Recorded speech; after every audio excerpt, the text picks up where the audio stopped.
And how has it been running your guys' business together as a couple? Man, you said it. You said it. You said it, man. It's a couple as it is, Welcome back to the Passion to Paycheck podcast. On today's episode, we have Castillo and Gio. How are you guys doing today? We're doing amazing. Thank you for having us on. Been good, man. Pleasure to be here. Thank you guys for coming. Yeah.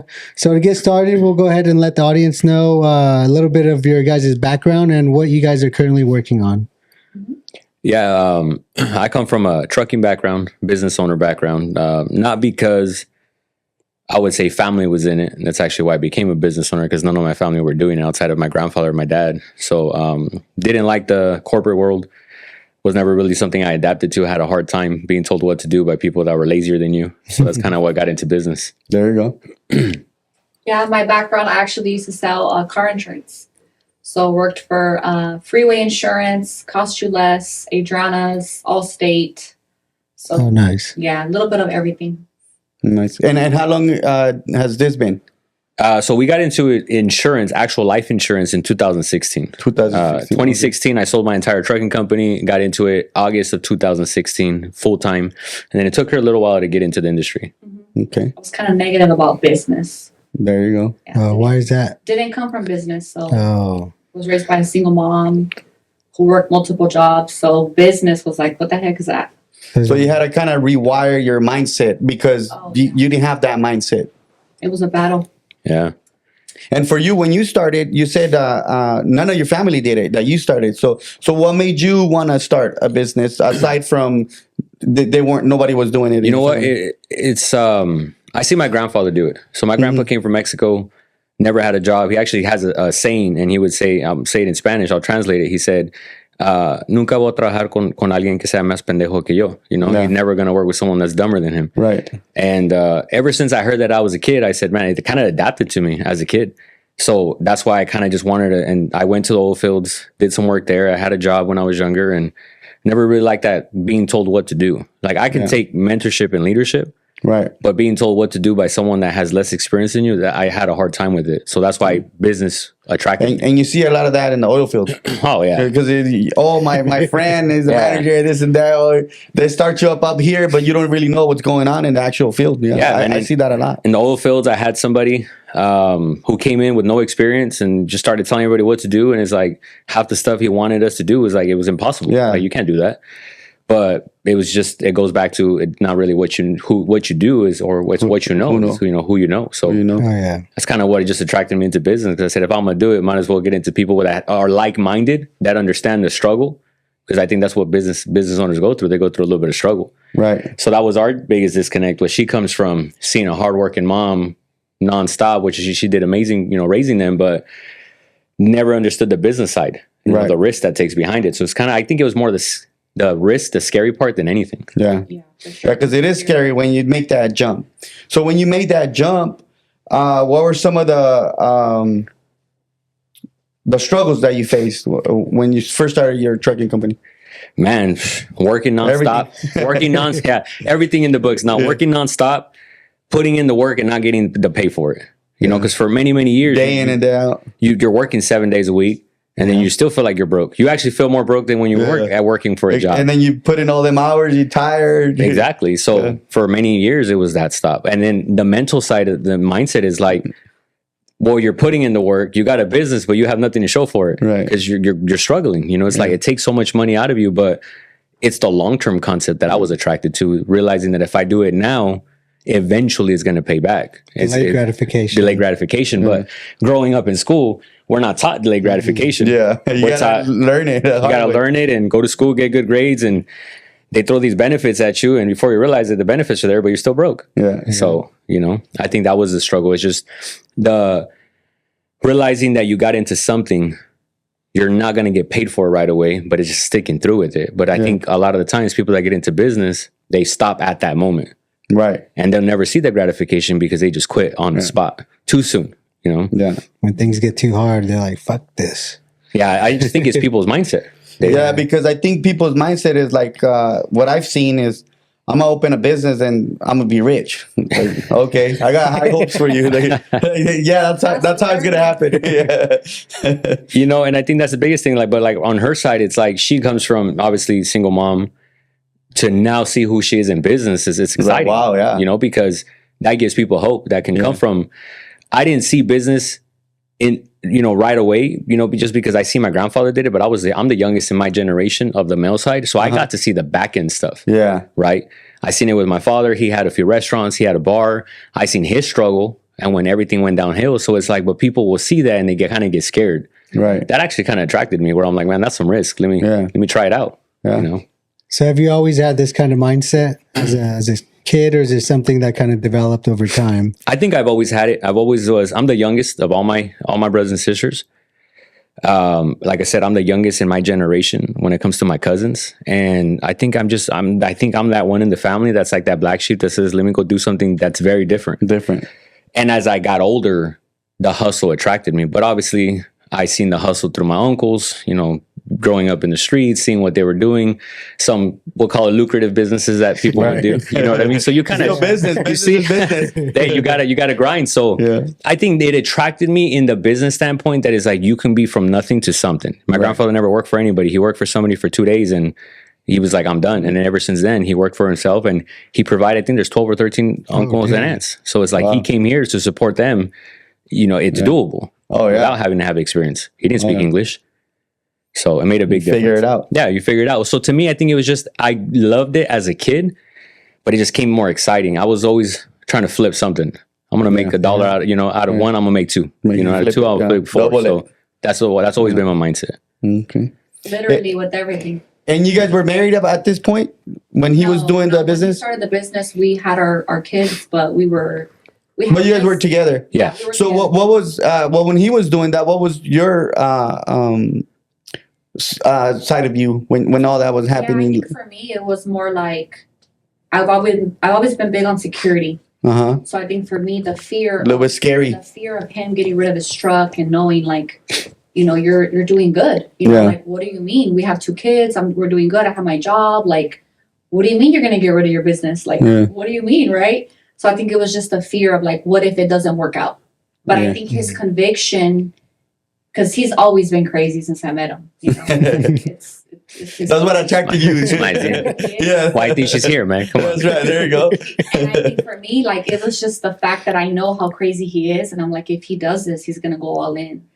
And that fear of like the unknown, I feel like that's what was keeping me there. And I think it was probably more that you believe in him, right? Because like when a girl marries somebody, you believe if he tells you, hey, we're going to do this, you're 100% for sure. I believe in you. I'm going to back you up. Even though it's scary, but I'm all in with you. It was fast. I think within the first couple of weeks, I was kind of like, what the heck are you doing, right? But I think once we figured out like, okay, what it is, what we're going to be doing together, the moment that I'm like, this is something we can do together. Right. Like a game plan. Yeah. And I also had dreams and goals. Yeah. Even though I grew up with a struggling single mom, I'm the oldest of 4, grew up with a lot of responsibility, a lot of trauma, messed up childhood, no dad. Especially when you're the oldest in the family. Well, you're already a mom and you don't even know you're a kid. Yeah. I still wanted to be someone. Yeah. So when I seen that here, that in business, I can have that lifestyle that I always wanted. Yeah. That's what made me say like, I'm going to do this. Okay. So. And then what did your mindset kind of shift from, because you were saying kind of, you had a different mindset when you started before the business. I would say over time, just like seeing other people that had came from nothing, kind of had came from where I had came from. I grew up on food stamps, grew up in East Bakersfield, went to Foothill High for all my Trojans out there. There you go. I went to Foothill High. There you go. So I think for me, it was like that. I wanted to be the example, like you can make it out, because I seen so much of my peers, not making it out, doing the same thing. My dad was a heavy hitter in Mexico before he passed away. And I just wanted to live up to my name, but I didn't know in what way. How could I do that? And this path showed me that I could do it. That I could do it. I could do it through this path. So you seeing other people doing it, coming from nothing to something, it kind of gave you a little bit more. Yes, the number one person that I would say was my biggest motivator and inspiration was Ricardo Aguilar. Right. My coach in business, and because we came from the same neighborhood. Grew up with a single mom. He's the oldest, so I think it was just he showed me like you can come from that life.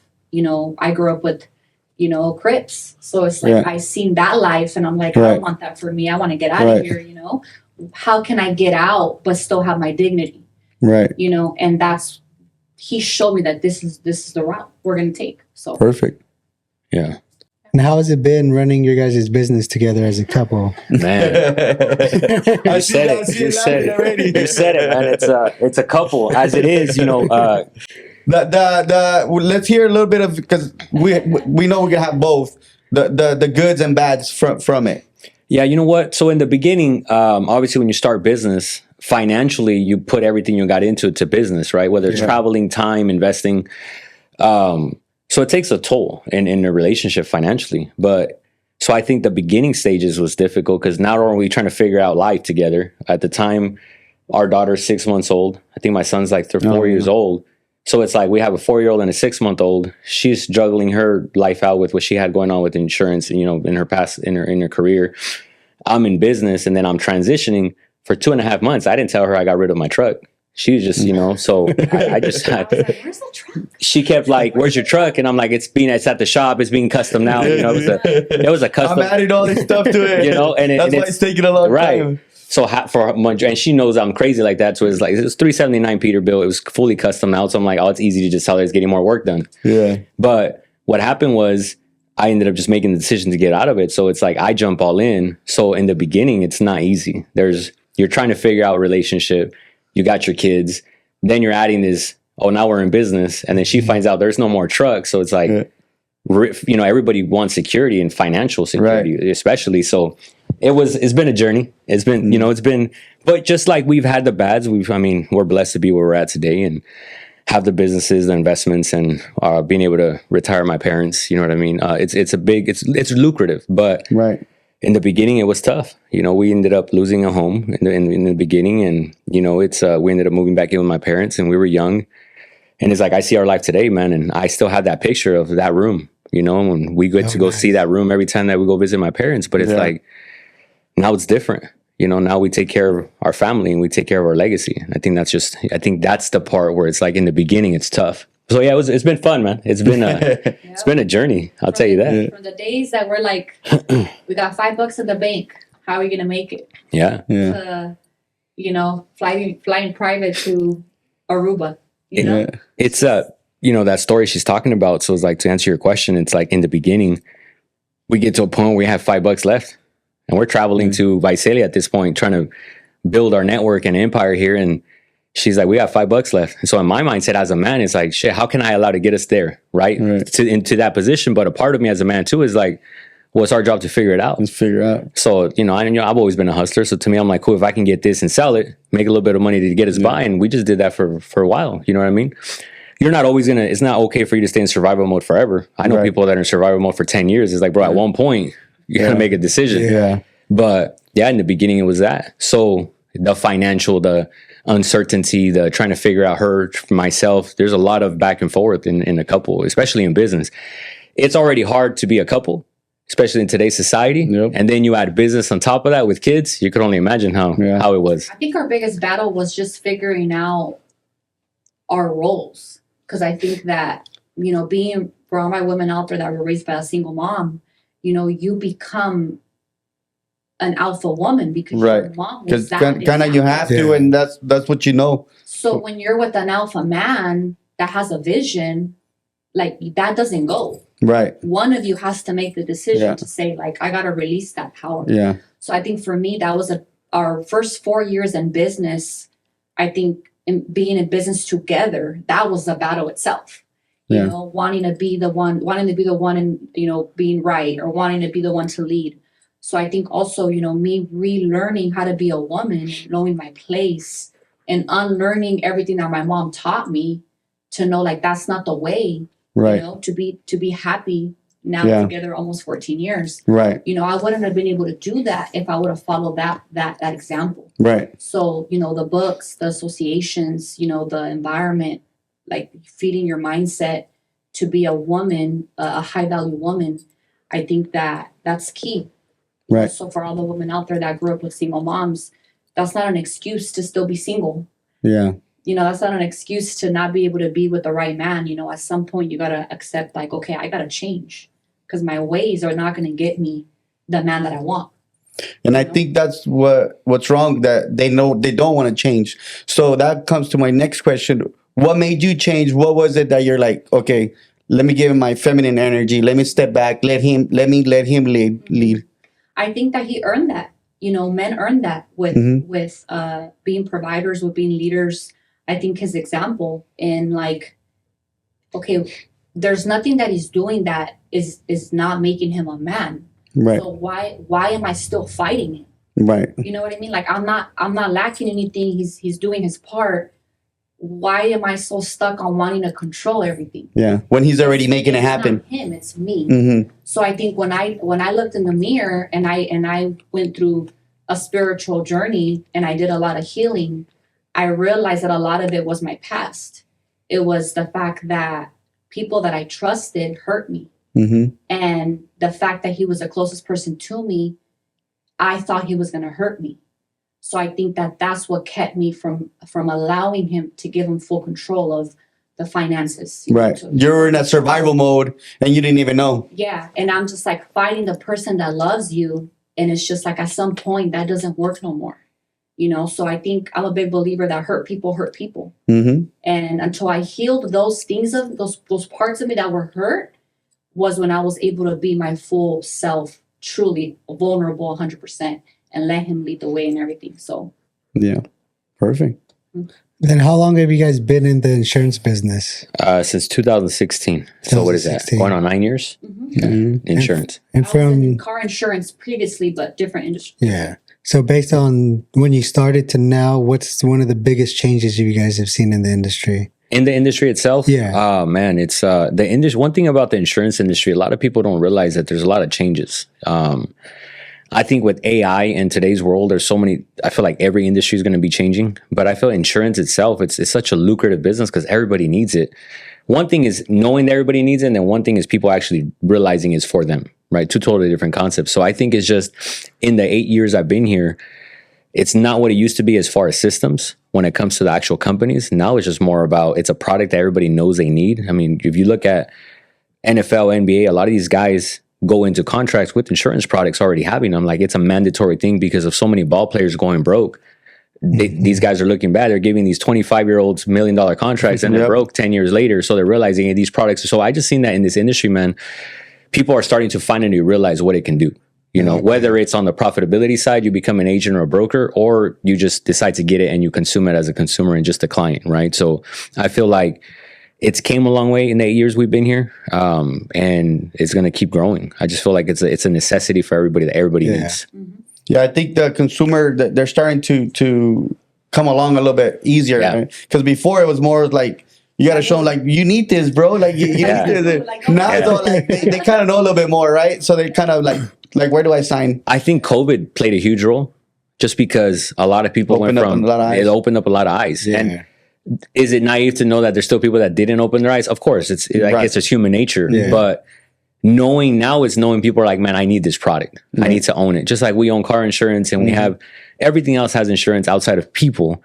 But it's just because they're not well informed. Shit, our schools don't talk about money. Not at all. They don't teach you nothing. But they don't want you to know. Of course not. They want you to stay in the box, which is fine. Teach you how to be it. Modern day slavery. Yep. Yeah, I read a good mentor of mine, Jose Gaitan, read a quote. I met him in 2016 for the very first time.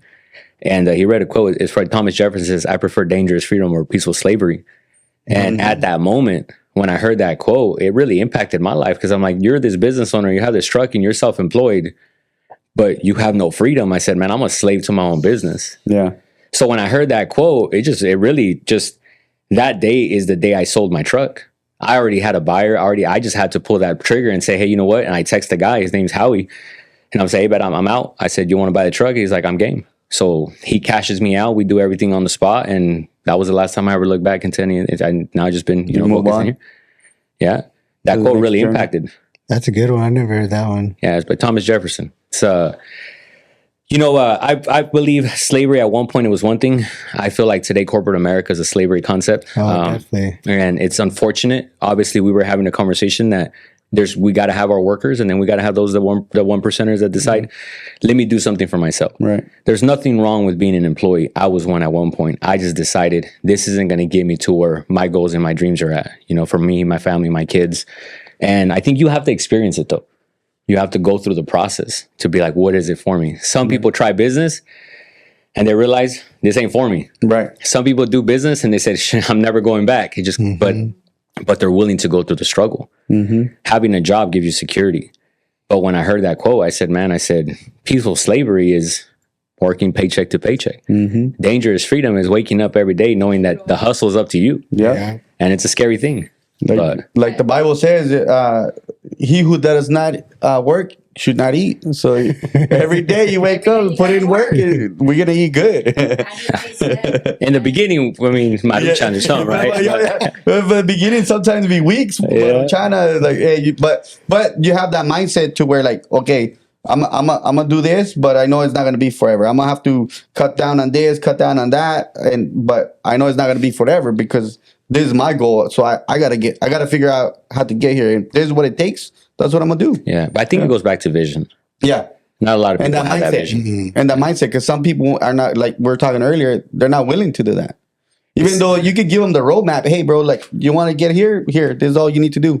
And they're like, no, I don't want to do that. It was like fitness, right? When it's like people could want to get fit. I went through my journey very recently. It's like I'm down almost 40 pounds. And it's but I made that decision to say, hey, like, you got to follow the roadmap. Yeah. There's no shortcuts. You can't think you're going to get to this and then skip. You can't do that. And I think life's like that. Marriage is like that. Exactly. But I'm still eating like crap. No. You're not going to go nowhere.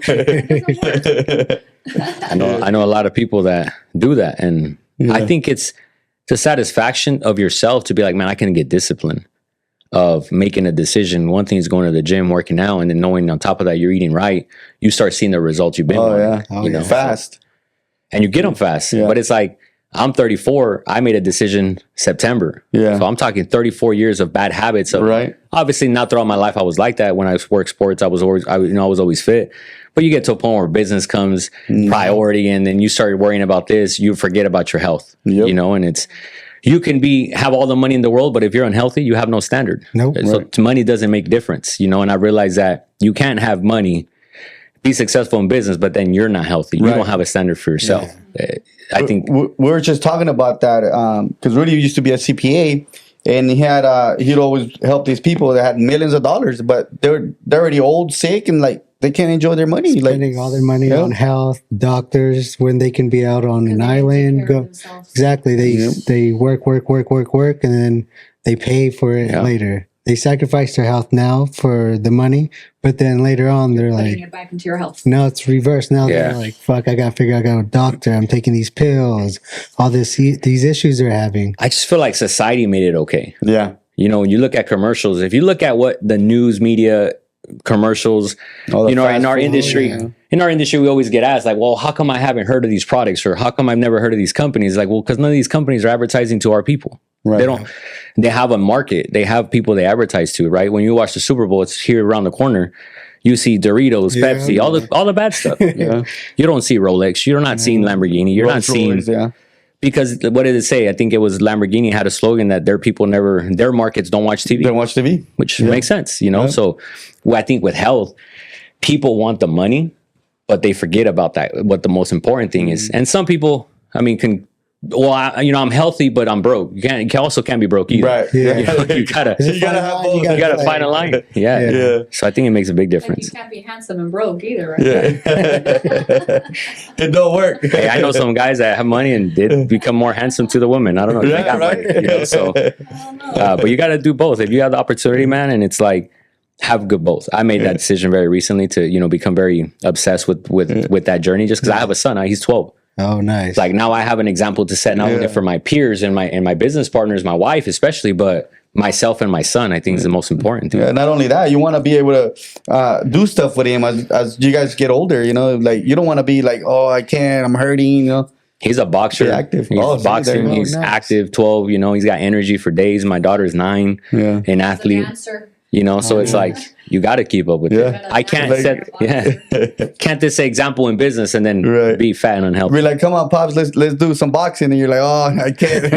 And you know how many times like I would feel it where it's like, man, you don't have no energy to keep up with your kids. So I realized like, if you're doing that now and you're 30, you know when you used to say when you're 30 you start feeling a certain type of way. I didn't believe it. Now I'm 34. I'm like, dude, you know. So it's like, but then you add a son, family, and then it's like I feel like in business you're an athlete. Yep. Yeah. In business you're also an athlete. It's not just there's business athletes. To me, is business is it's a sport. Yeah. There's certain things you have to go about it. If not, you're not going to grow a business. And the way I see it is, it all comes down to the mindset because, like you were saying earlier, you use that in your relationship, in business, and in health, and life. Everything is the same mindset, same standards. Yeah. And I think in marriage is important. You know, I feel like in marriage it's very easy to get comfortable with one another. Oh yeah. And then as spouse, you're kind of like, you don't want to call out your husband or your wife on it. Like, oh, maybe you should change. Yeah. But realistically is, you know, we had a great mentor. Her name's Marlene Gaitan. And she says, you attract onions with bees.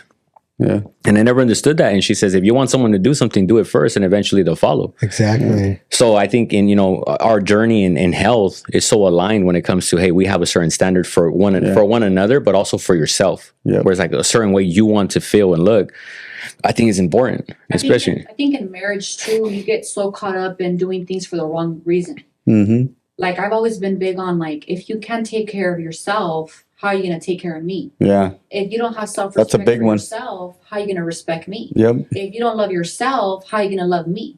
Everything is self. Yep. Everything is self. So it starts with yourself. With yourself. You know, in anything in life. So in marriage, it's the same thing. I think we can get focused and caught up in what your spouse isn't doing. Yeah. You know, what they got going on, what what they are not doing.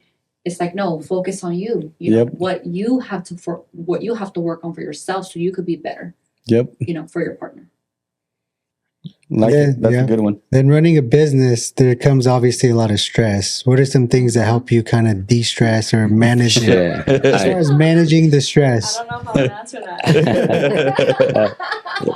that. I mean, for me, brother, I've always been a gun guy. So to me, a day at the range is like takes a whole year off stress personally for myself. That's something that it's stress relief. It's a hobby of mine. It's something I'm passionate about, something I'm really good with. But I think for me, managing stress, it's manageable when you have a big vision. But when you really need to blow some steam, that's kind of what I like to do, man. Just nice. You know, I hit up certain people and hey, bro, I need access to your property. You know, There you go. So, but yeah, man, that's my hobby. That's what I like. That's a big stress reliever for me. Oh, nice. That and I love cigars. I like to go to the lounge once in a while and hang out. You know, a day at the lounge. I think for me, I'm always having fun. You know, I love to have fun, love to travel. We love to go to Vegas. I think that we really enjoy just being friends. Just never stop dating your spouse. You know, never stop putting in the effort. Never stop being intentional with planning trips and going out and going places, and you know, never lose that spark. You know, and if you do get to that phase where you're like, man, things aren't fun anymore. You know, you're kind of just stressed out, and it's just not there.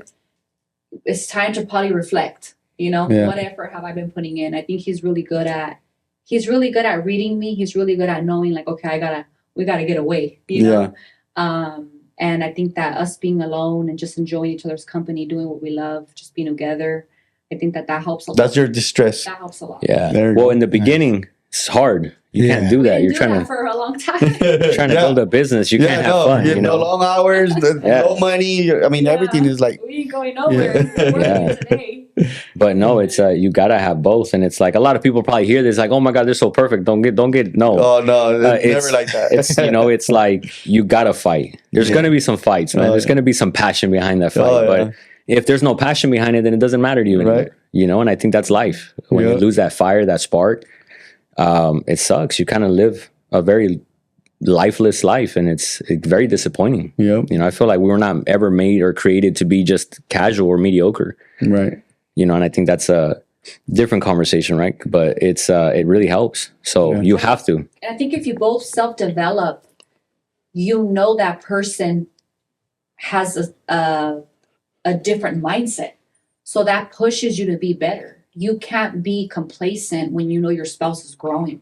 Yeah. They're mentally growing, and if you're not growing, you're gonna get left behind. I think that's a big one right there that a lot of people don't understand. Like if you see your husband growing, okay, am I just gonna stay here or am I gonna want to grow? Like say, for example, the gym. You know, he starts going to the gym and you're not going to the gym, and like he's been in the gym for a while, and you're like, okay, he's serious about this. Am I gonna jump in a wagon or am I gonna just sit here and like not be part of it? And we You see know, a lot of grow couples- together. We see a lot of couples that unfortunately, and I'm gonna be honest, a lot of it is the women in today's society. You know, they don't want to read. Yep. They don't want to. Yeah. They don't want to put in the work. They want the easy way out. You Yep. know, they want to go on OnlyFans, and Easy. they're willing to sell their self Easy dignity money. and their self respect instead of paying the price. Yep. You know, doing it the right way. And I think for me, when I knew he was ambitious since I met him, and I knew that he was going to do something big. I knew we were going to be wealthy. I knew we were going to own multiple businesses. I knew we were going to be somebody. But I just wanted to be a part of it. Yeah. You know, I didn't come from that, but I'm like, man, whatever comes with this, you know, it got scary sometimes, you know, some knocks came on the door sometimes. And I'm Oh, like, yeah. man, you know, is this The ups and downs, it'd be you like know, that. paperwork gets given to you and you're like, damn, we're okay, let's go, you know. Yeah. So it's those times where you want to fold. Was there any time that you didn't believe in him? That you had some kind of doubt, because with the ups and downs, you got a lot of ups and downs, you know, Yeah. and some are real low. And I'm just saying by experience, you know, like Yeah. you get it tough. So like, was there any time you like there was any doubt at all? You know what's so crazy? The times that he was at his lowest, that's when I rose the most. Because of his example of when shit was hard, he never folded. Yeah, So when shit got hard for me, when he got sick, when he got COVID, that he was in ICU for over 2 months, wow, Oh, damn. Yeah. I ran the business on my own wow, and I kept everything going. We made the most money we had ever made that year. wow, So for me, I think it's his resilient example of just never giving up and coming through for his parents. And he takes care of his parents. He's the youngest one, like taking care of us. He gives me so much. And I'm just like, how could I not help him when he's at his lowest? You know? you're like, I gotta make it happen. So I think for me, like I never not believed in him. Hmm. I think for me, it was I didn't believe it myself. Okay, You know, I didn't believe that I had what it Wow. took to be in this life that I have now. It was never a him thing; it was a me thing. yeah, okay. But I think when I like how you keep saying that because a lot of times it happens to a lot of us. Sometimes, you know, vice versa, either business or relationship. Sometimes we always looking at the other person. Like sometimes we got to look inside of ourselves and be like, take accountability. Be like, you know what? Maybe I'm not doing this right. Maybe I'm not doing that right. You know, like 100%. what do I got to change? I think that's the For the hardest better. part. That's the hardest part. Yeah. Mhm. 100%. And I like how you keep saying that because you kind of like you see it like I gotta make this change. I gotta make this happen, and you just went for I'll it. never forget Coach Ricardo's words when he called me one day. It was a very interesting conversation. He said, "If you don't change, you're going to end up alone." Yep. And I like that one. That's real. Yeah, it was real. I'll never forget those words. You're like, I gotta change now. I'll never forget. I'm like, damn. You know, and my husband, Coach Ricardo, are very close and they have a lot in common. And I just thought to myself, you know, I signed up for this life the day that I said I do. You Yeah, know, like, how can I back out now? Like, yeah. you signed up for this. You know, now you got to stand up tall and fight Yeah. by his side. Take that step. You know, You gotta do what you gotta do. or you're going to get left behind. Mm-hmm. That's how I seen it. So it's those words that just change you in Yeah. a moment. And you're just like, Sometimes that's all we need. you know, so be grateful for the people that help you and guide you and challenge you. Because, Right. Yeah. You know. So what about the times when he was at the lowest? How did you had his back? Like motivational. Honestly, him being at his lowest has only been because of health, Mhm. because it was something uncontrollable. Right. Outside of that situation, I think in that moment, I just was strong for the kids. I don't think I cried a single time. I don't think I cried until he was back home and it hit me like, Yeah. He made Where it it out. finally you know, you're like you can finally breathe and I think I just went into this mode of like, I don't know. I just went into this mode of like, I gotta continue on. Yeah. You know, like I gotta do what I seen him do all these years. Yep. And I think that I was just there for him, definitely mentally, you know, and just emotionally. I would say at that time, I think it was just more him fighting demons. You know, being in the hospital for so long and not knowing what's gonna happen. And it was when COVID had just began. You know, at the they barely came out. They were freaking guinea pigs. Yeah. It's like when you were being tested. You know, as a little mouse in the hospital. Yeah. And how was that for you, being in a hospital and you're not knowing what's going to happen? And man, everything went through your mind, I assume. In a time like that, you think of like the worst. Right. I remember when it happened, I started feeling sick. It was like around my birthday time. This was like mid-June. And then actually, matter of fact, it was like early June, I started kind of feeling sick. Never said anything. I said, I'll be cool. Then like my birthday happened. I turned 30 at the time. And then the next day I ended up in the hospital. Wow. And I just remember telling her when I left, I said, hey, just make sure all my insurance is good. I said, and we just don't know what's going to happen. Matter of fact, I had just lost an uncle in April because of COVID. So it's like I had just lost family because of it, you know, the reason, and everyone's saying this, the hospital's this, and then all this shit. Then you go to the hospitals at the time, man, and they're chaos. You got tents. It's like something out of a movie. Yeah. So it's like you can be mentally strong, all you can say, but when you go through it, you're like, holy, like this is real, you know? And I went in, they tested me, and I never came out for almost 2.5 months. I think it was like almost 3 months later. And then it's like, couldn't see family. Nobody could visit you. You're in a small little room. The hospital's rooms are all packed. So they're turning little closets into rooms. Yeah. So the one I was in was probably like a quarter of this room we're in right now, and no windows. Oh shit. And then you see people that are with you, and then you find out they passed, and they're telling you like, hey, how is so-and-so doing? And they just passed away. So many people you're meeting in the hospital when you're there are dying. And you're like, well, I got the same thing. So mentally, bro, you're going through it. You know what I mean? And then you're this provider, and it's like you're hopeless because you can't do anything for your family at this point. Think that's the worst for a man, especially when you're an alpha male, because they're like, you can't do nothing. It's not that like when you're in your low, you know, you could figure it way out. Yeah. But you're right there, like you can't. You're hopeless. You're hopeless. Nothing you can do nothing you can say helps, and then your mind becomes the biggest enemy. And it's like, we self-develop a lot, but even with self-development, your brain is one of the most powerful things you can deal with. So, and then it's like, I didn't see them for months. It was only FaceTime. You know what I mean? And as I went in the hospital, my body started kind of deteriorating little by little. Yeah.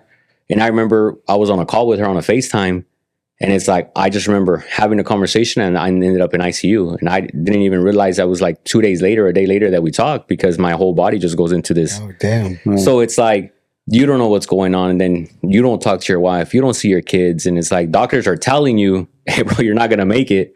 You know, and I told her, I said, if for any reason they're trying to put me under, they're trying to put me in these damn machines, I said, don't let them. I said, because I'm not gonna make it. I said, I know that for a fact. So, and they tried many times. Obviously, I don't know a lot of the stuff that happened while I was out. She's the one that was making the decisions, but then it's like, as a husband, knowing that you can trust your wife to make those calls for you. Yeah, so don't let them do that to me. So I had the security of like, I know she's going to know what to do.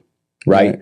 But in the experience of it, man, I would never wish upon anybody, because you're fighting demons. You're fighting. Yeah. So what helped you when you were going through all that? Man, my coaches.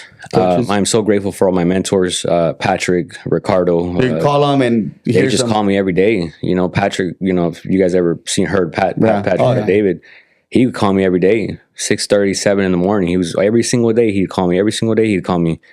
Poor Belief, you know, Marlene, Jose, my coaches, Gaitans, the Del Toros, Ricardo. And it's like, when you have so many people pouring into you, man, it's like you have nothing but choice but to fight and just stay strong, you know. And it's associations to me are probably one of the most important things. And when you have great people that want and have the right intentions, and you're just pouring into you, man, and then you have amazing wife, it just kind of helps you. You know what I mean? And so your motivation is like, dude, I got to get out of here, figure something out. You know what I mean? And then they're like, hey, well, we're going to give your husband this medicine, but we don't know if it's going to work. I was like, fuck. I was calling every day. I would only be able to call through the phone. Yeah. And they were like, there's this medication that we're trying out, remdesivir, you know, it's not FDA approved yet. Fuck that. They used it for the Ebola breakout, you know, back in the day.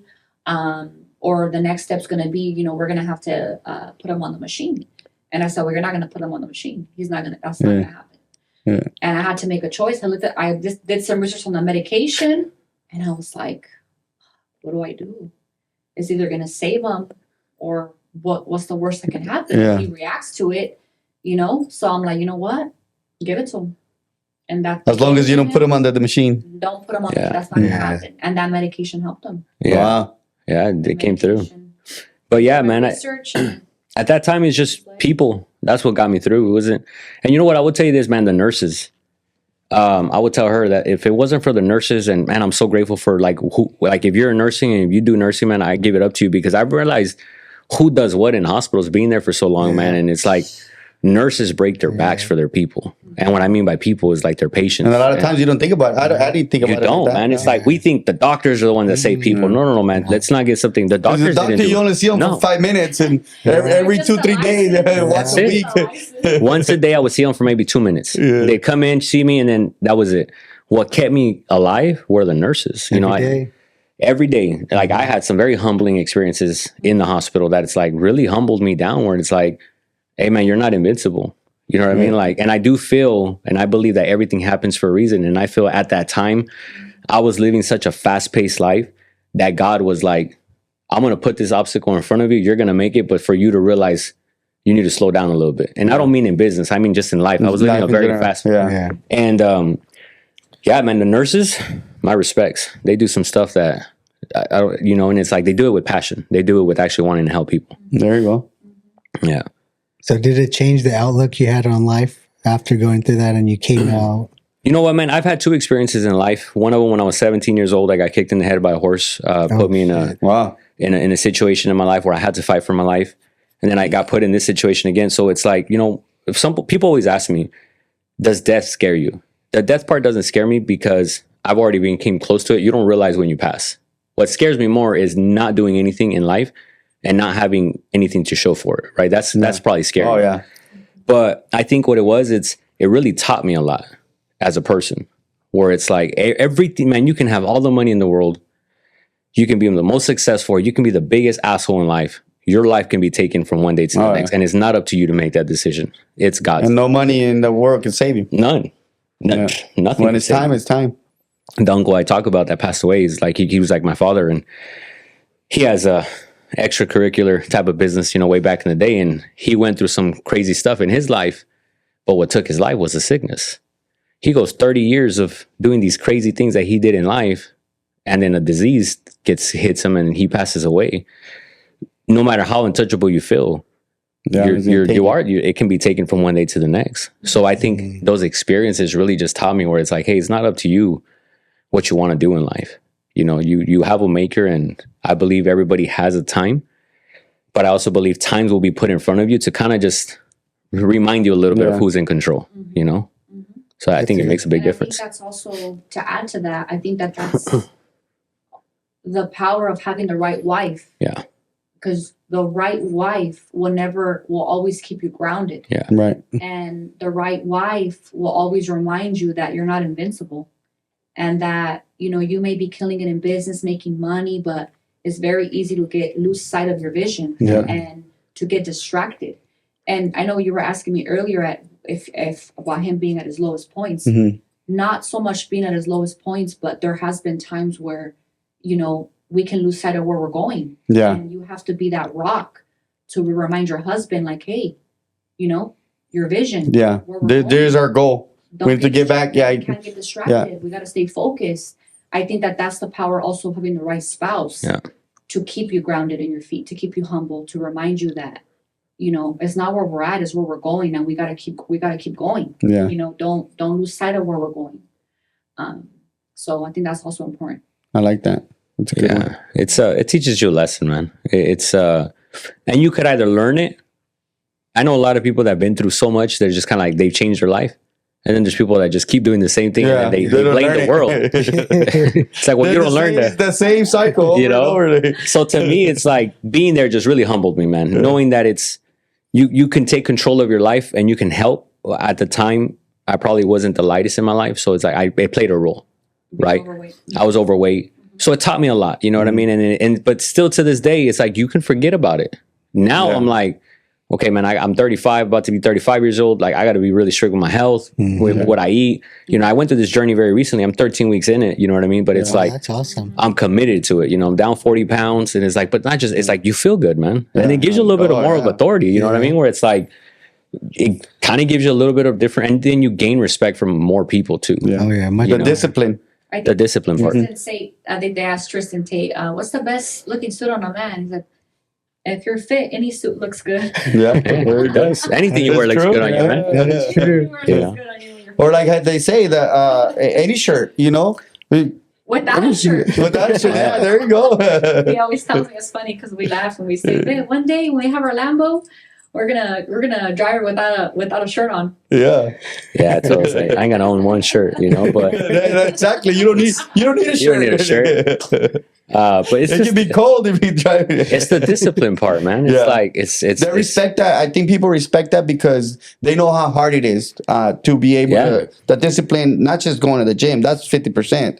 The other 50% is the food, which is the hardest for most. It's the hardest for most. It's very easy to just oh man, let me just stop real quick. A sweet or your favorite food or fried food or whatever to just grab one bite and that's it. And when you travel like us, man, you get to experience some good food in different countries. So it's like you fall in love with food even more. So it's like, but you remember yourself where it's like, you got to stay disciplined, you know, your discipline and health will bleed into everything else. Oh yeah. I feel like it's like our marriage is always been good. I feel like it's gotten better in many different aspects. You know what I mean? And it's like, and it's like it's like you enjoy it. Like, you know? She don't want to talk about it. She understands. Like, she's blushing over here, you know. But it becomes better, man. It's like you come save me.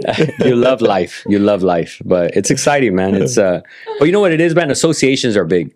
Oh, yeah. I think having the right people around you. I'm big on associations. I believe in bad associations, good associations, and I believe in people that just have the same goal, the same mindset. You know, when we met, understanding the same struggle is one. It's like shit, you can relate to that. It's like I know the struggle. There's respect there, and then as a person grows, that respect grows because you're like, dude, I know what it takes to get to that level. Yeah, and so I could only imagine the respect you grow, not just from your peers, but for yourself. Yeah. And I think that's where a lot of people lose sight of that. You know, they let themselves be influenced by their family. Yeah. Don't go do business. Don't go do that. Don't go do this. Very influenced by the people whose life you don't want, but we listen to them, which makes no sense. right. But they don't have a business. Man, And the one that has a business. That have a life you don't want. 100%. Yeah, 100%. I always said that. I think people are just too scared to get judged. I think that's like, what it is. I think that's the part. Is like, dude, judge me all you want. I really don't care. Yeah. That's like 99%. People are gonna judge you broke or rich. Yeah. I'd rather be judged rich and have a good life than to be judged broke and listen to people that have nothing. I just we're at a point in our life now, man, where it's like I've seen people have good lives, make bad decisions. So you kind of realize like, wait, let me not do that. But then I've had people that just listen to everybody around them and they live a miserable life, miserable marriage, miserable relationship with their family. And they're still there listening to them. Yeah. But I mean, at that point, whose fault is it? They're the ones remaining there. I can't control the same cycles right there. Yeah. I can't feel bad for someone that chooses to stay Exactly. No. there. You know, That's how I always say, you know, I can't feel bad for people. You're like, you put yourself in that situation, whether it's good or bad. You know, you made that you chose to be there and you can choose to get out of there too. Yes. You know? I don't think people want a choice. Everybody create your own reality. Yep. You know, that's it. Everything in your life is because you brought it to your life. Yeah. You know, you create your life. I just feel if you really want to be someone in life, you're going to go through the struggle. Yeah. Oh yeah. And I think that's why there's only a certain handful of people that we know of. You know, if you really think about your family and if you ask yourself, like, how deep does that legacy go on and at what point does it stop? You know, and you'd be surprised. It stops usually within the first generation because you're like, after that generation, like, I don't even know who that person was. Yep. I don't want that. You know, we talk about legacy. Legacy to me is important. And I recently was talking to a lot of my guys and I always tell them, I want to be that guy at a funeral where people are not just smiling and be like, oh, your dad was a great guy. Your dad was funny. To me, that's what they always say. Yeah. To me, I want to be that person that because of your dad, this is what I have because of what he taught us. That to me has more an impact because I look at it like now that's my son's respect. Create value. 100%. Too many people in this world, like when my grandfather died, man, people respected my grandfather. People knew who he was, right? People respect my dad. People respected certain family members. But then there's some of my family members that are like, damn, what did they do? I just don't want to be that person. Right. I have a legacy from my grandfather that I have to keep supplying. My father. Now it's up to me, because if I don't do it, it can stop with me. Now it puts the pressure on my son. Yeah. Right. So that's scary. Yeah. I don't want to be just that. Oh, your guy had a great smile. He was funny. Yeah, he was funny. And Elon Musk says, like, you know, you chose to have kids.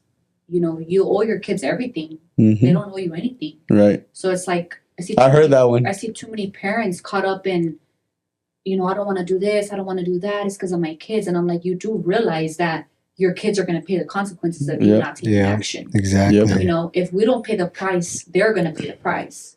You know, Coach Ricardo would always tell me, you know, the price is going to be paid. Now or later, you choose. Yep. You know, and I'd rather us pay it, you know, because we brought them here. We wanted to have kids.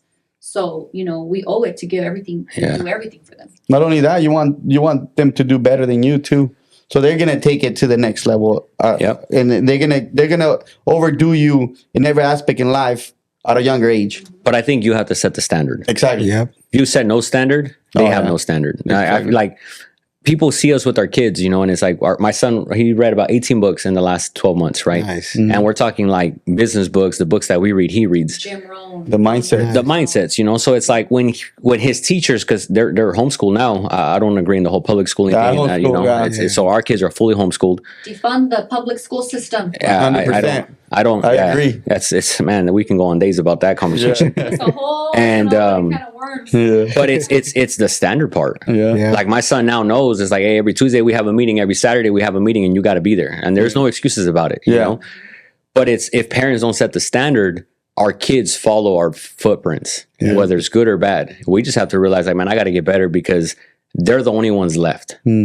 I feel that as we leave this earth and when we pass, the only thing we leave behind is our kids.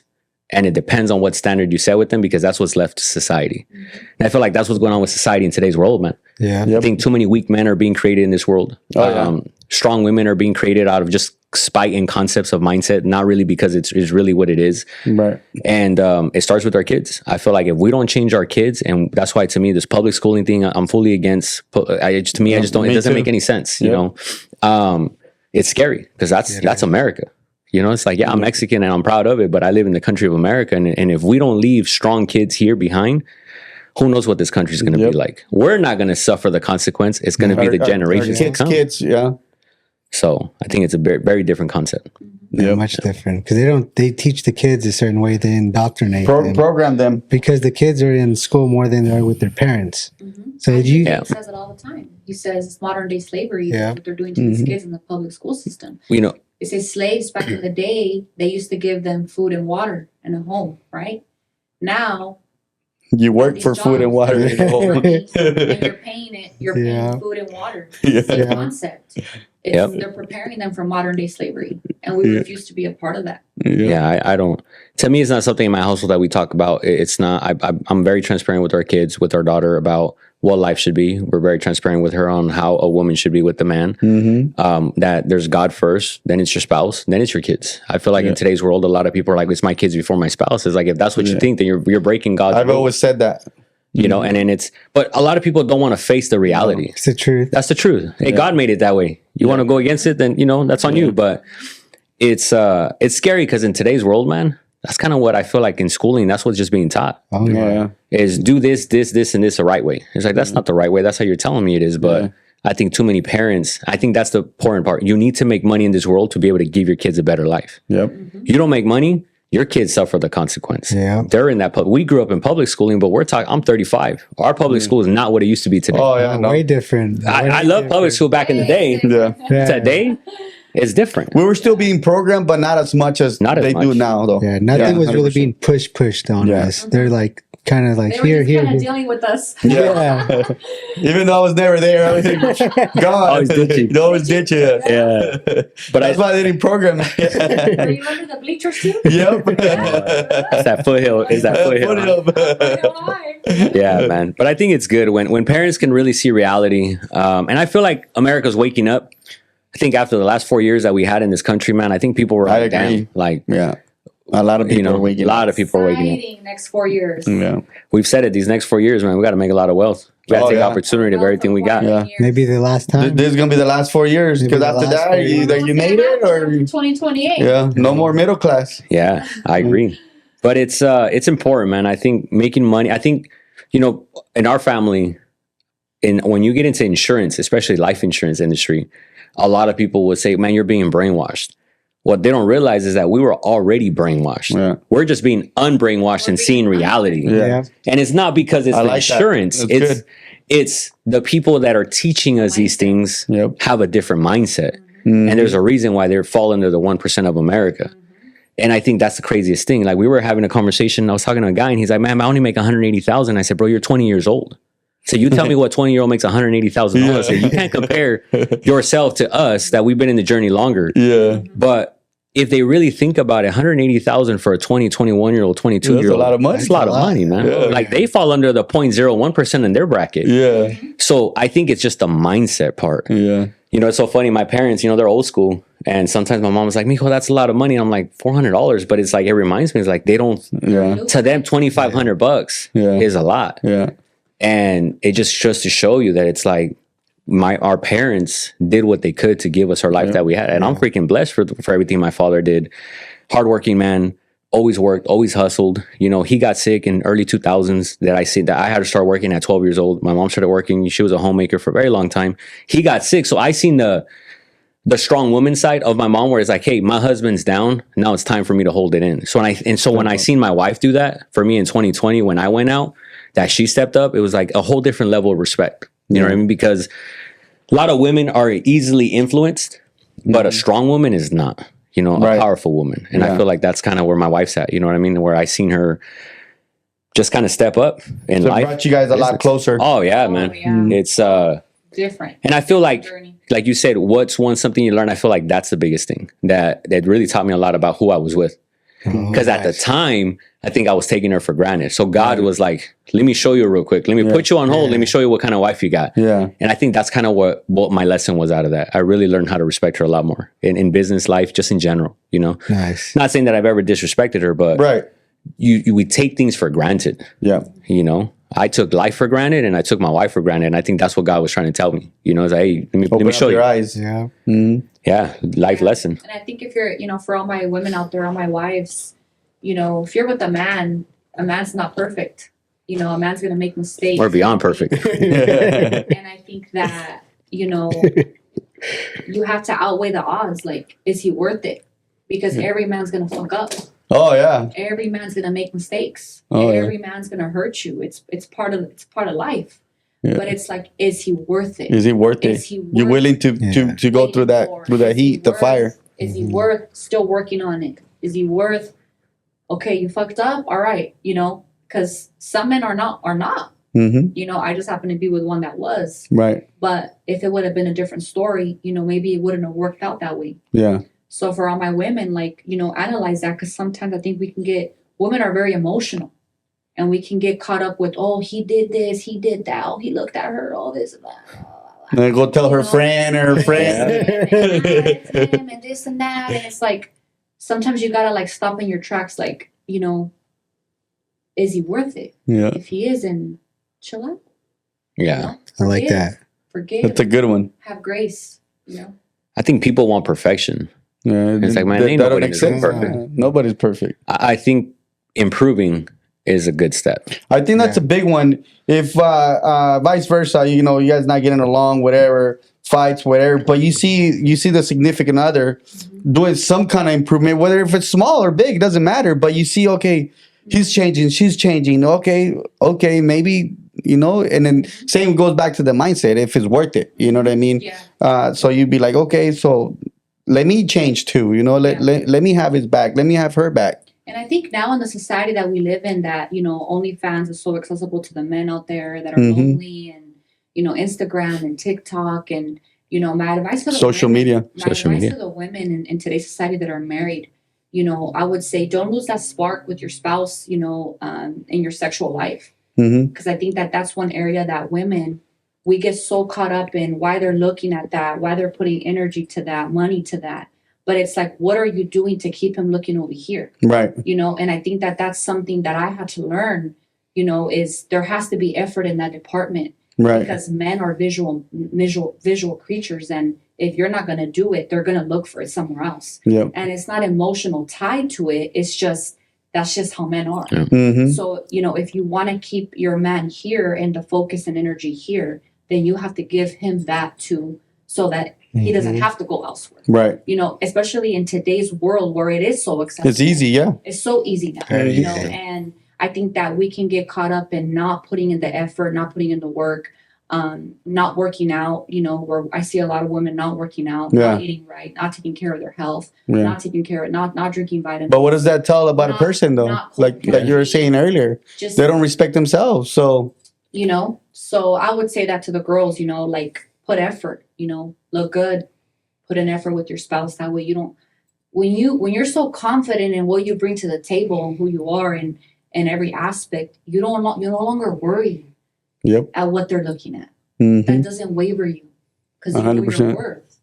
So That's how I look at you know, a life. You know. you're worried about that. Yeah. If I know who I am and I know what I could do, is like I'm not worried about anything or anybody. Yeah, you set Yeah. the You standard. set the Exactly. standard. Yeah. Yeah. Be the I example. think it's like going back self-respect. Yeah. You set the standard. You're like, I know what I bring to the table. Right. But to her point, it's like, I think it's easy, or it's Yeah. easy to forget about, hey, let me get comfortable. Right. And I think comfort's a human's worst Oh, worst yeah. because we're just okay.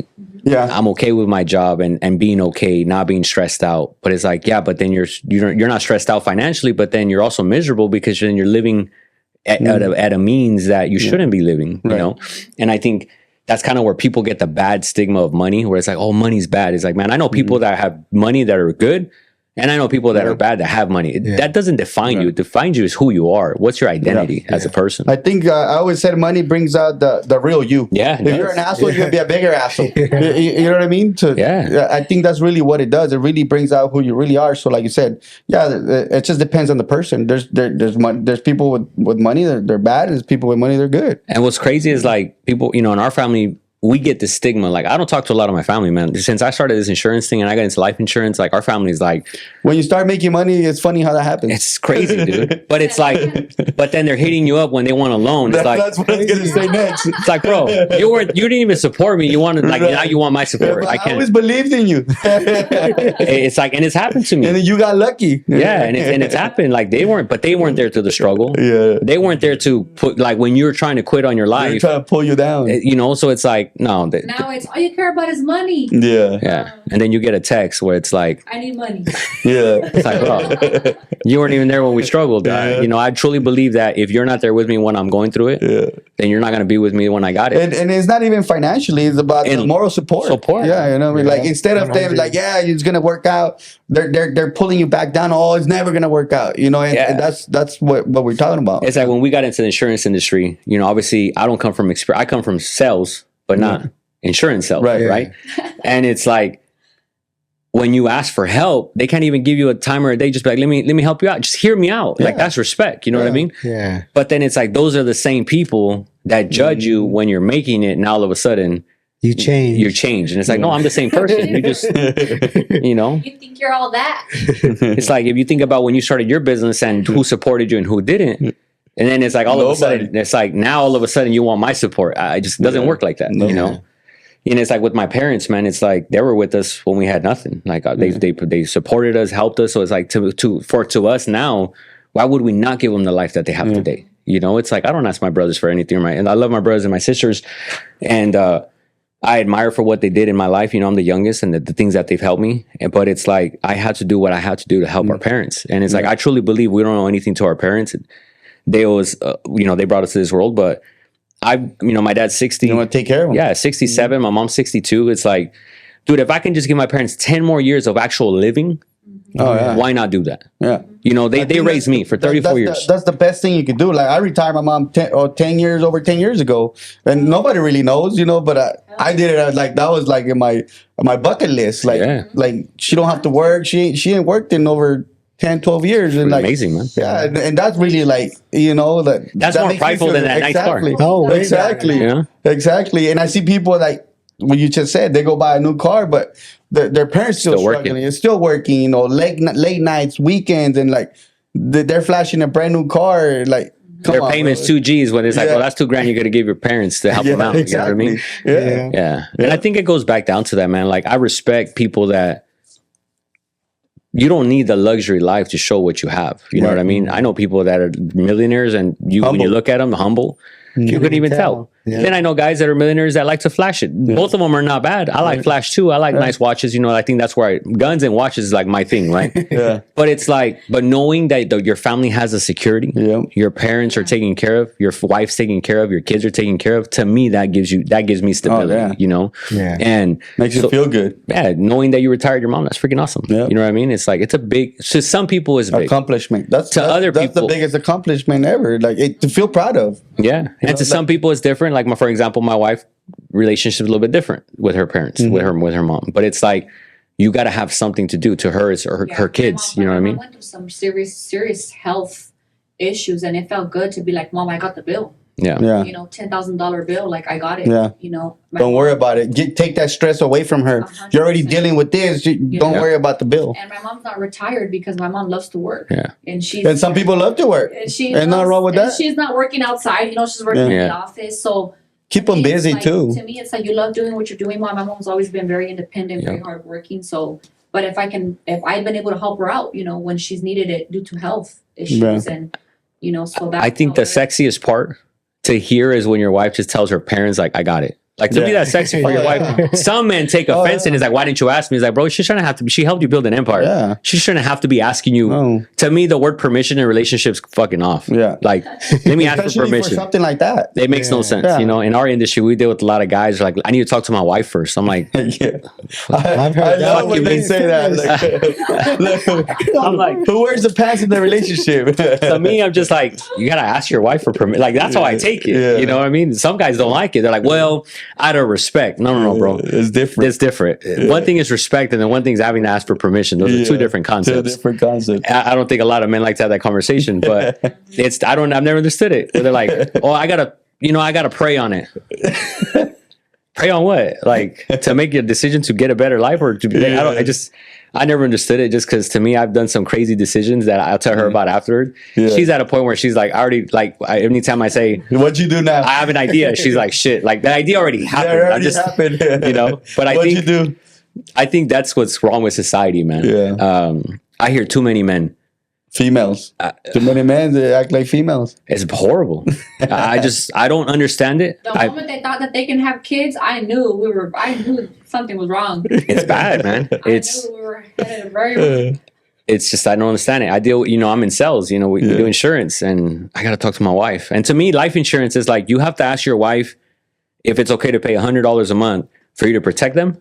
Yeah. I don't understand that part. You should make that decision. That should be like, you're the man. Protect your family by protecting yourself. You don't have to go process $100 a month, $50 a month, whatever the case might be. But it's the power behind being able to make a decision and just standing on it doesn't mean that you disrespect your wife. Yeah. Right. I don't know why people kind of put that in two and one. It just doesn't make any sense. And it all depends on what it is. Like it's something for something better. So you don't need to ask for permission for that. Of course. So now you're talking about something else is different. It goes back to trust. Like, right. If she doesn't trust you and she's questioning you, something's wrong there. Yeah. Because if there's trust, and she knows that you're going to do it for the better of you guys, there ain't going to be no question. Exactly. If there's worry and doubt and insecurity, that's your fault. Yep. You guys got to fix that. Something there is not right. Yeah. Yep. And I think it goes down like today's world. When it comes to men, right? They want their wife to be in their feminine energy. They want a feminine woman, but then their wife has to work just as hard as them because they have to, not because it's a choice. Yep. My wife works as hard as me because it's her choice to be in business with me. Those are two different concepts. Yep. That's a big one. And I think that's kind of where it's off, where it's like these guys demand respect.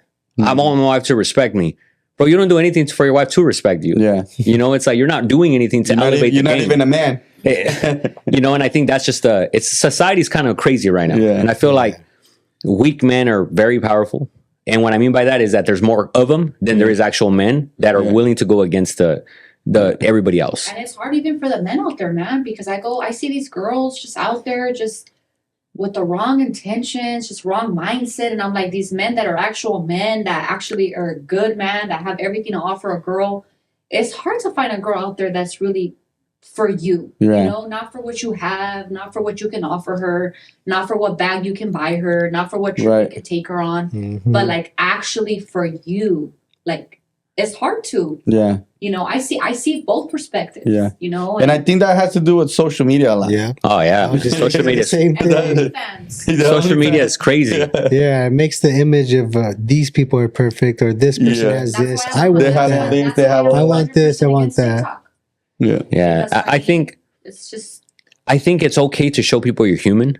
Yeah. Like, bro, people know they've been around us. They're like, they know we will argue. Like, Yeah. we're gonna argue. Yeah. We're That's in a normal. relationship, That's you know. normal.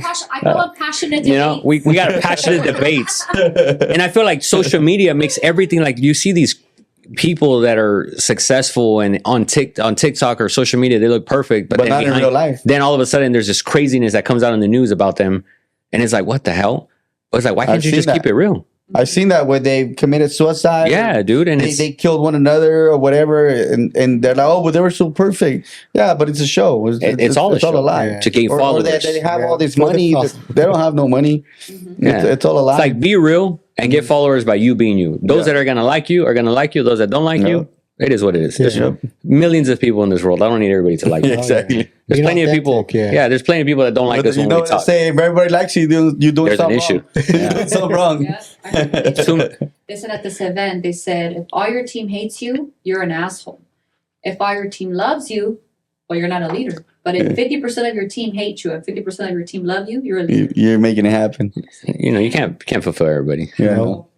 Can't. And in this world, man, it's tough. You wanna make everybody happy. You gotta sell ice cream.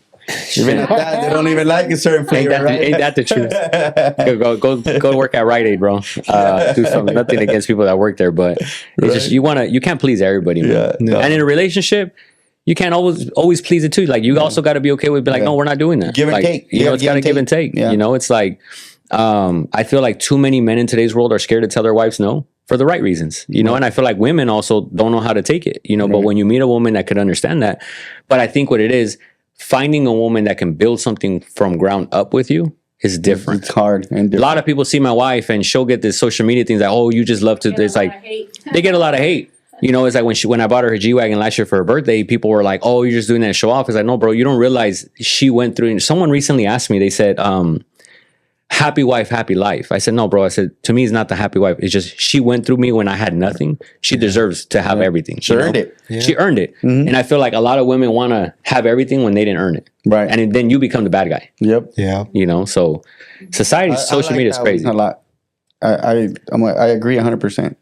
Yeah. Yeah. It's just tough, man. But I feel like when you can just be grounded with the right values, right principles, and be in the right environment with the right people, everything's Oh, yeah. possible. Yeah, I think Connections and yeah. marketing, bro, have to me Go a been the long most way. powerful thing. Go a Having long the way. right people. Yeah. Right, you know, it's like you might Sometimes know it's better someone. than money. Yeah. Oh, yeah. Mhm. We were just talking to it with our assistant here, where it's like relationships to me are worth more money than anything. Oh yeah. Oh yeah. And you can't convince me. You can give me $1 million right now. I won't take it if that means I have to cut someone off that makes me more than $1 million. Right. Because too many people put a price on relationships. I just can't. Or they put a price on loyalty. I just can't. Yeah. We were having a conversation earlier about it, where I feel like people that grew up a little bit in the street and can be book smart are freaking powerful. Oh yeah. You know, because they know what loyalty truly is. Yeah. They know what it actually stands for. Some people get bought out, Yeah. show a little bit of money, and all of a sudden they turn your back on that Oh, person yeah. because Yeah. We money talks. see You know. it happen in our industry. People that we helped out at one point. You know, people that we had sleep in our living room at one point. Mhm. You know, then they leave you to another company, Yeah. and you're like, really? So that's all it took for you to leave? You know, a higher contract, this, Yeah. more money. It's money. What about A little the bit more relationship? money. Yeah. What Money about- changes what about people. When you Yeah. didn't have anything, how come they weren't trying to? Well, it goes back to the same thing, and I always said this: like it brings out the real you. And Goes then back to when that happens, well, where I'm going, I don't need that person around. Yeah, That's how I always see it. Because I've seen in business, you see that happen a lot. all the time. So when people done me dirty and they screw me over like that, They never all right, ended cool. better than you. oh no, never. Never. And I'm like, oh, that's cool. I don't need them where I'm going because it's better that they do it now, and it's because it costs me less right now Yeah. than when I'm keep somewhere taking them else. further. Yeah, taking them further with Yeah. you. I read this thing that says, God takes people from you because they had conversations. He heard conversations. He heard conversations you didn't hear. And it's like, when you really understand that and you're like, man, I trust in that they're gone for a reason. You're okay with that part. You're like, hey, that's cool. Yeah, no problem. They weren't supposed to go to the next journey with you. That's exactly how I see it. Yeah. And we've had many conversations in business where it's like, you know, you get to a point in your life where you're like, dude, I don't need all that stuff. You know, like right now, everybody wakes up on a Friday, Saturday, getting ready for the club. You know, that's all they will look forward to in life. For the weekend. And it's like, we call them, you know, like. Work for the weekend. Tax. Monday through Friday for the weekend, and then they do it again. They broke again on Monday. They do it again. It's a cycle. Like right now, we're going to start having our tax ballers come out. Yeah. You know, where it's like. New car, new me. You know, and it's like, oh, bro, they're flashing. And it's like, it's funny. You know, when we go to the club, we like to, you know, don't get me wrong, we like to go out. Yeah. But it's like, we just recently did that. We went out, we had a good time. Have fun. And there's like 40 dudes, bottles and this. I'm like, bro, you guys all just paid like $30 and you guys are all ballers now, right? But it's like, it's the mindset part where it's like, why can't you go do that go experience a country? Like, bro, this world is so beautiful. Oh, yeah. Go experience this world. You know, like we've taken our kids 9 and 12. They got more passports they got more stamps on their passport than. And it's just, the world is a beautiful place. Why not experience it? You know, but too many people are worked up over what you drive. I drive this car, bro. That doesn't mean anything. That means you're just in more debt. You know what I mean? It's like usually that's the reality. That's the reality. You know, and it's like it's like high percentage. That's the debt that I love, though. You know, and it's crazy because it's like, hey, when you make the money, don't get me wrong, dude. I like the nice lifestyle, but it's like it took us years. Priorities. It was priorities. It was investing money back into the business. You know, investing into the traveling, like opening up offices. That takes income. Right. It's going to take delayed gratification. Too many people want everything quick. Overnight. Quick, man. But that's why they can never build anything. It takes years, man, to build something big. And our mentors always tell us, save money, invest money, save money, invest money. You know, when we made big purchases, we first process it. Hey, I think this is what I should do. What do you have in investments? What is this? Now you're not ready for that yet. But having the right people around you, man, is probably the most powerful thing you can do. Is the right people that are intentionally to help you become better. And all our mentors are all 1%ers. So we're taking advice from people that are exactly where you want to be. Where we want to be, you know, so that's key. You know, listen to the people that have the life you want. Exactly. You know? I like that one because why would you want to listen to the guys working for McDonald's and about business? You know, about business. I like tell me something about the burger. You know, I'll listen to you about the burger. Show me how to flip that shit, bro. I gotta take some. And there's nothing wrong with it, but I think that it's like what you want. What does people want? You know what I mean? It's like, you know, I love guns, bro, and I'm hobby, and I'm really good at them. So it's like, I don't take advice from someone that just barely picked one up. Exactly. I don't trust them. Like, bro, you're a newbie. The you way know? they pick up the gun. You can tell, like, okay, this guy, he says he's a shooter, and this guy picked up the gun. And Nerf gun, maybe. Yeah, he's never picked up a gun before. It's like, stay away from it. Yeah. And I think that's around them. It's what you teach. Like, you know, we have a lot of debates about gun safety and all this other crap, right? Yeah. I'm a true believer that if you teach your kids the danger of life, and in this case, it could be guns, whether it can be in life in general, they'll learn from it. But if you try to keep your kids in a shield and never let them know what's really going on, that's where the kids of those families end up getting hurt because they don't know any better. I think growing up in the streets kind of teaches you that. You're like, damn, you know what it is. So, and I think business is the same way. When you talk to business owners, they're going to be raw with you and be like, bro, you're going to struggle the 3, 4, 5 years, whatever the case might be. But are you willing to keep going through the struggle? And are you willing to change it to, you know, learn and expand? And you're going to have your ups and downs. But I think life is life because we all have ups and downs. You know, and I think it's a big separator. So it becomes different when you can make a decision. I think that's the exciting part. Oh, yeah. Yeah. Love it. So I got to ask, why they call you La Pantera? How did that name came about? Let's hear it. That's an interesting one. Yeah, let's hear it. We were in this passionate meeting we were having in our company, and we were fighting with some people. We were getting into it with them. And one of my coaches, Erica Aguilar, she gave me that name. She gave me La Pantera. Because the feistiness came out of her. The east side. The hood came out on her real quick. I always say, you know, he took me out of the east side, but the east side you just can never take. Right, that's how it works. And I was wearing hoop earrings, you know, the jet black hair. Yeah, that's my signature. Exactly what happened. And that's it. She was like, "You're gonna be La Pantera." La Pantera, and ever since then, I'm just like, I truly believe that like Black Panthers was my spirit animal. There you go. Like I just truly feel a connection with I don't know what it is about them, but.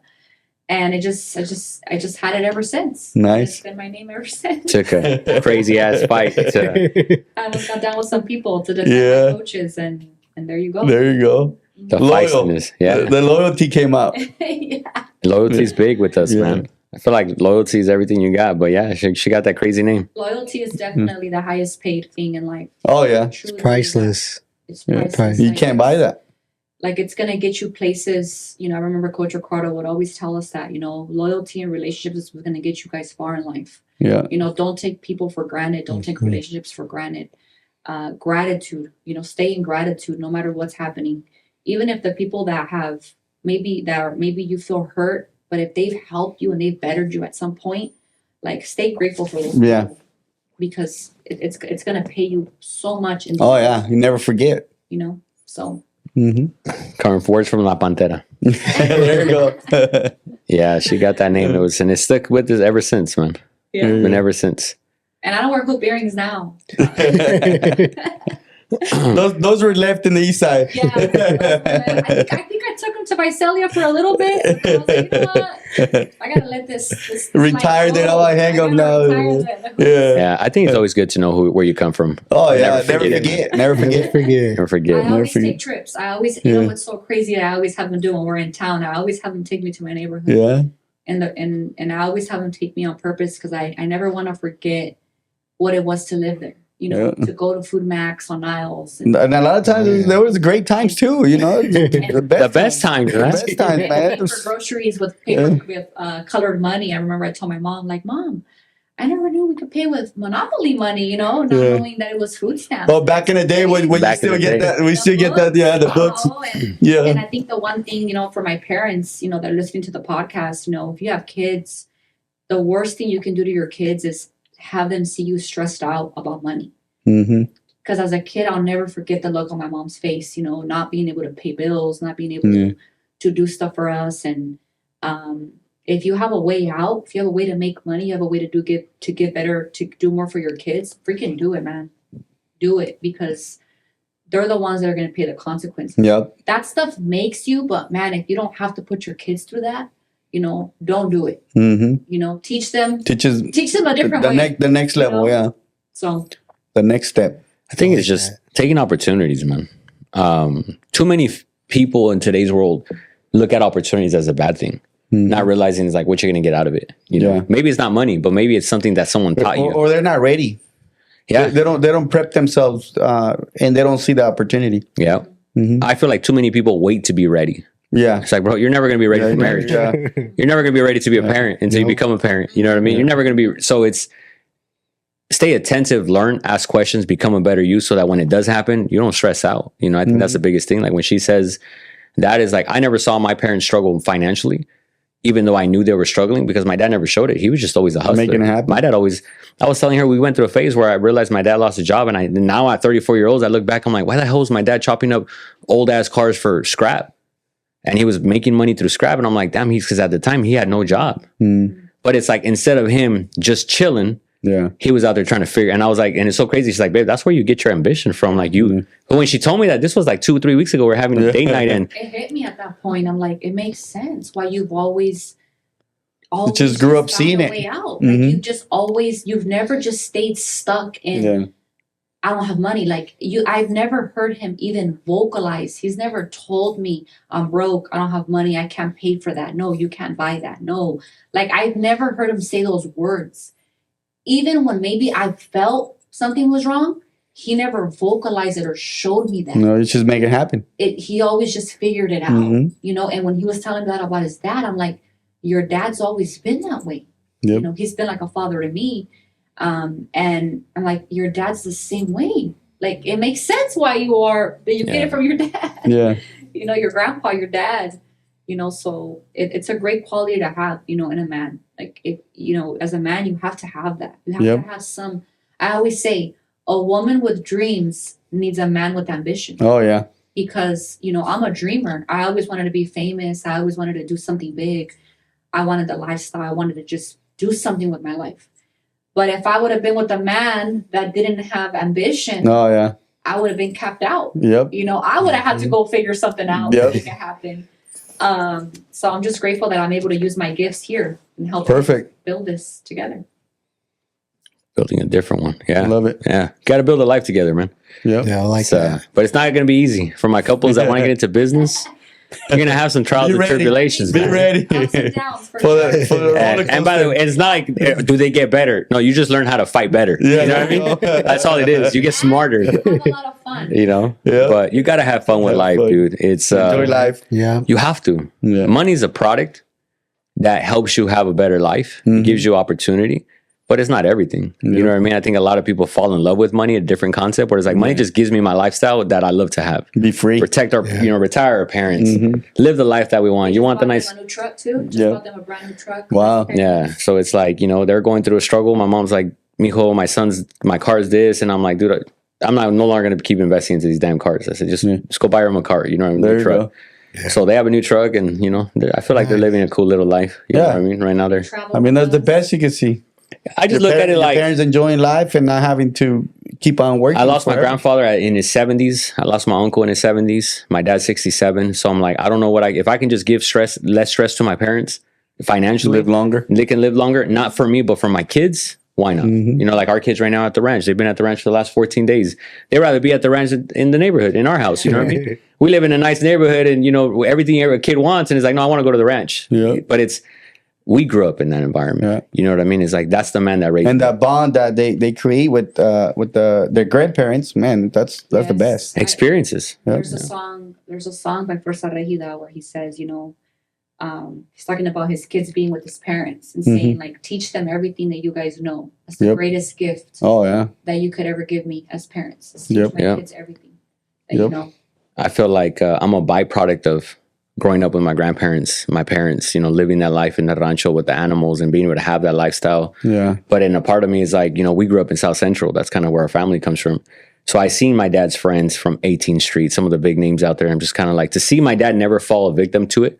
He never actually, my dad was a guy to have friends. He was in the lowrider scene for years. I have a brother that's been in the lowrider scene for years. So they got to know a lot of heavy hitters. But it's like they never fell into it. Right. But they were always friends with them. That showed me that it's like you can be around people and not have to, but they'll respect you for it. Respect, yeah. And they just grow with a lot of respect. Whereas like my father he never claimed, he never banged, he never did anything. But here he is hanging out with these guys from 18th Street and then these other stuff. And I'm like, you're not supposed to be hanging out. You know what I mean? But they respected him because so it's the craziness of what it is, right? Yeah. My dad has some crazy stories, man. But it's just like, I'm like, you're not, what I know, you're not supposed to be cross-pollinating. You know what I mean? It don't make any sense. But I think it's a big thing, man. It's exciting, though. Yeah, but if you're a man with big dreams out there, man, ambition, want to do something big, you definitely need to make sure that your woman is strong. Yeah. Strong women are gonna help you get far. I agree. Strong women are not easy to deal with, though. You gotta That's the battle. It's a battle. Where it's like, But you need them though, because if you don't have one, I think any other woman will hold you back. Oh yeah. If you don't have the strong women to push you to get there to where your goals is, if you don't have that, it could also hold you back. I told him we ain't stopping until we have our own private jet. There you go. We ain't stopping. Yeah. We're going full force. And we're still young, man. We're in our 30s. It's like I feel like our 30s are just getting started. Oh yeah. Oh yeah. It's exciting. That's where it starts booming. Yeah, that's why I always said I'm so glad I started young. 20s was like a trial, like a free trial. Yeah. Like the Trying to figure out life, Figure out the roller coaster. Get it steady. And, figuring it out. But I feel 30s is the best years to come for us. Yeah. Feel the same as well. It's exciting, man. It's like, I never understood it. When they say like your 30s should be like where you live your life. And I'm like, man, I don't know. I'm trying to still figure out life. And then you start getting into your mid 30s. You're like, all right, cool. I get it now. All right, it's starting to fall out of it. I've always said it, man. I want to be done at 40. Like I want to be 100% done at 40. My son will be 18. That's me right there. It's like my son will be 18. My daughter will be 15 at that age. I'm like, that's a perfect age for me to really spend time with them. And I think too many parents have kids young and then they have guilt. Too young. On why they don't want to do something with their lives. And it's like, to us, I can't have that. Like, she asked me a question not too long ago. She says, are you okay? What was the question you asked me about the kids? I asked them because I said, that this life that we're living, it can come with a consequence. Our kids can grow up and ask you, hey, Dad, you were always working, but busy. you weren't here for this. I said, are you ready to answer that? Are you ready to have that conversation with them? And he's like, I am. And I said, like, are you okay with them resenting you? Because that's a possibility. It could be like, yeah, we have this life, but what about this? Versus like being grateful for what they have and seeing it in a positive way.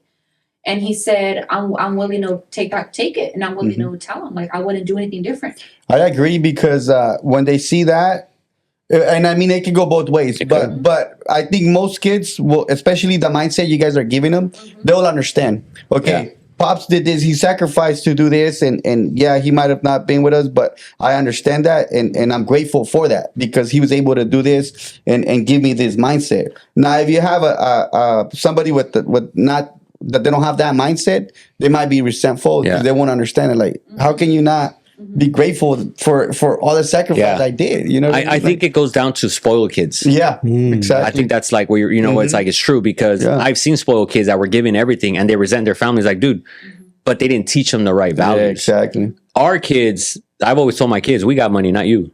Like, you got to work for your money. Very recently, my son had really bad grades when he was still in school. And it's like, to us, grades just resemble effort. I don't give a crap about the subject. To me, it's like, you just didn't give no effort. Right. Yeah. That to me, your grade is an F because you just didn't care. Yeah. That's your standard. Now you have a problem with me. Yeah.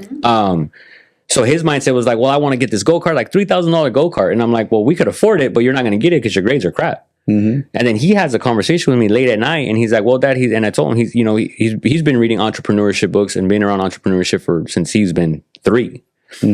He comes to me and he says, well, what if I buy it? I said, you have $3,000? And he's like, no, but I can figure out how to earn it. So I said, okay, cool. It was like midnight. I had just gone back home from, I don't know where I was at. And he's like, well, I know that entrepreneurship is a problem solver. I said, so find a problem in the neighborhood and find a solution to it. By the time I come out, he comes up with an idea. We do some role playing. He goes the next day, he's door knocking, and he figure out how to make some money over the summer. Oh, no. And it's like, they're door knocking. My daughter starts making these braces. She's hustling these braces to freaking everybody, to customers at Walmart, freaking like. There you go. Door knocking. They're both getting it. That's right. Door knocking. So when you say that, it's true, because they understand the mindset. The values you're giving them. Yeah, they'll never be resentful. Not when they have that mindset. They'll understand. Yeah. 100%. And I think it's something that, I seen my parents hustle, and they've always done it, but they never had associations to teach them the mindset that we have today.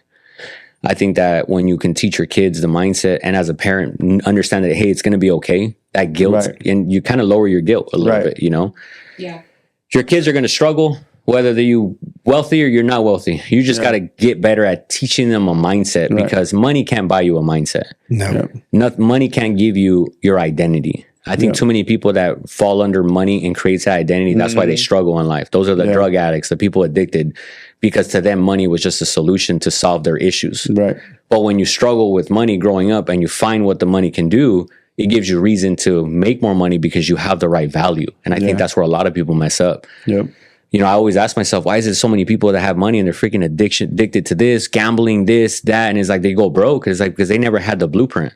Nobody taught them the mindset. They just became wealthy overnight and it was done. Yeah. You have all these lottery winners that go broke. Yeah. All these ball players that go broke. Comes fast, leaves fast too. It's the truth. Yep. They say, you can't out-earn your identity.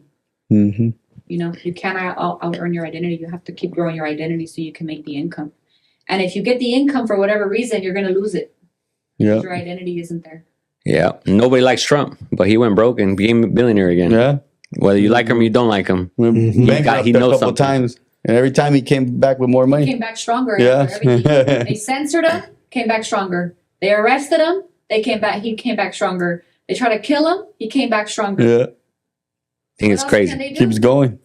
What else could they do? I think it's just like if you grab somebody that's a true hustler, because there's a lot of self-proclaimed out there that I'm a hustler. It's like, bro, if I give you a piece of paper and I put you out in the street, I promise you're going to come back with the same piece of paper and no fucking profit. Now, if you put a true hustler, they're going to find how to make money with that piece of paper. Figure it out. And I think that's when you get tested. Yeah. Like we got tested. I got tested many times. All right, cool. You said you're this, go prove it. Yeah. And I think that's a byproduct, man. It's like, so when I hear people go through the stories and starting your business, like when me and you had conversations about your business and I'm like, that's respect, because you're willing to go through those trials and tribulations. Everybody wants that lifestyle, And then once they get hit with a little bit of reality, they forget about the lifestyle. Like, oh, it's not worth it. Let me not do that. Yeah. And I think when you can figure that out and you can just go all in, man, it's freaking powerful. That's what I always said, like to people that have any kind of business, whether you're selling oranges, you're selling cars, whatever you're selling, or whatever your business is, I give them props because I know if you've been in business for so long, I know you've been through some shit. You've been through the roller coaster,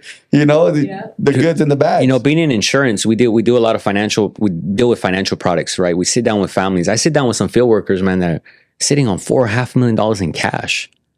I'm like, how do you make 20 grand working the fields, but then you make $500,000? Is because they understand what true hustle is. Those are the guys are working every single day. Yeah, nonstop. I met a guy who's one of our clients, sells ice cream. He makes $140,000 a year selling ice cream profit. And I'm like, dude, but then there's people out here struggling. Churrero. You know? Yeah. Then there's people out there struggling. It's like, you just don't want it. Yeah. That's just what it is. Yeah, they make good money, man. The churrero, I was talking to one of them because I'll talk to anybody. Yeah. They're telling me he's making like $500-600 a day. Like, bro, like you make you money. And then there's people out there struggling for a job. Yeah. Or you got your lazy ass brother sleeping on your couch. It's like, no, my boy, go get a job. But if you ask what it takes, they wake up 2-3 in the morning and start prepping everything, getting everything ready. Yeah. By 8-9 o'clock, whatever time they come out there, and then they're out there all day. Yeah. You know what I mean? They're not willing. People are not willing to do all that. You know what I mean? People want the resemblance of money without that struggle. Mm-hmm. And I think that money will never give you anything if you don't struggle. And what I mean by struggle is going through the struggles of building a business, starting from ground up. Yeah. Everybody that I've known that's got given something, lose the business. They lose everything. Mm-hmm. But everybody I've known that struggled have just grown and grown and grown and continue to grow because they understand the concept that comes with it. They understand the danger. It's dangerous to be in business. Yeah, It's dangerous. It's not easy. It's not easy, man. It's not fun. If you don't hustle, you don't eat. It's like Every day is unknown. yeah, it's like we have assistants. We have people on payroll that we have to make sure, like now, not only do you have to make money for your family, now you got to make sure you make enough money to pay the people Your people. they have kids. Yeah. They have parents. Like if you don't pay them, You're responsible for them. and I think that's the part. Nobody wants responsibility. Mm-hmm. I think that's the scary part. Yeah. The responsibility All the money, part. but no responsibility. They're scared of their responsibility. It's scary. It's know? a big responsibility. Hell yeah, it That's is. a lot of weight you got to carry. You got people's family on your back too. Yeah. And I think when you can take responsibility, and that's when you start getting blessed. Yeah. When you start working with God's children and treating them right, Yep. God blesses you even more. And I feel like that's a missing link. I feel like in today's world, God's not a big thing to people. Like we forgot what God can do, what the power of our maker is. And I feel like that's when people get tested. Yep. You know, it's like, and it's a scary thing because that's one person I don't want to mess with. You know what I mean? Yeah, like yeah. it's Not him. You know, he's got power and he can take everything from you and he can give it all to you. It's just really up to you where you want to stand with it. Yeah. And I think too many people are scared of admitting it, that they have lost sight in it. Like when I heard that they're no longer allowing like the Bibles in school and all this other stuff, I'm like, yeah, that was the first instance I said our kids are no longer going back to school. Yeah. What can you teach our kids? You know, what does school teach us? Nothing. I don't remember a damn thing they taught me. Right. What do they teach that you use in real life after school? Fuck. Nothing. Nothing. Like I literally that day were trying to think. I'm like, what the hell did they teach me? Speak English. I learned that shit before I even got in school. Yeah. My first language was Spanish. You know, and it's like now our kids go to our meetings every Tuesday and Saturday, and if you see our kids' development, is like they're learning hands-on stuff, communication, psychology, business skills, things they're going to use in today's world. Leadership. You know, leadership. Human nature, crucial how to negotiate, crucial conversations, accountability. Problem is, then they try to negotiate with you. You know what I mean? Then it's a double-edged sword, like we were saying earlier. That's what I was gonna say earlier when you said, "What if I make my own money?" And before you said that, I thought he was gonna try to sell you. You know, Oh man, figure out how to sell you first. I'll tell you this. That's a crazy story, man.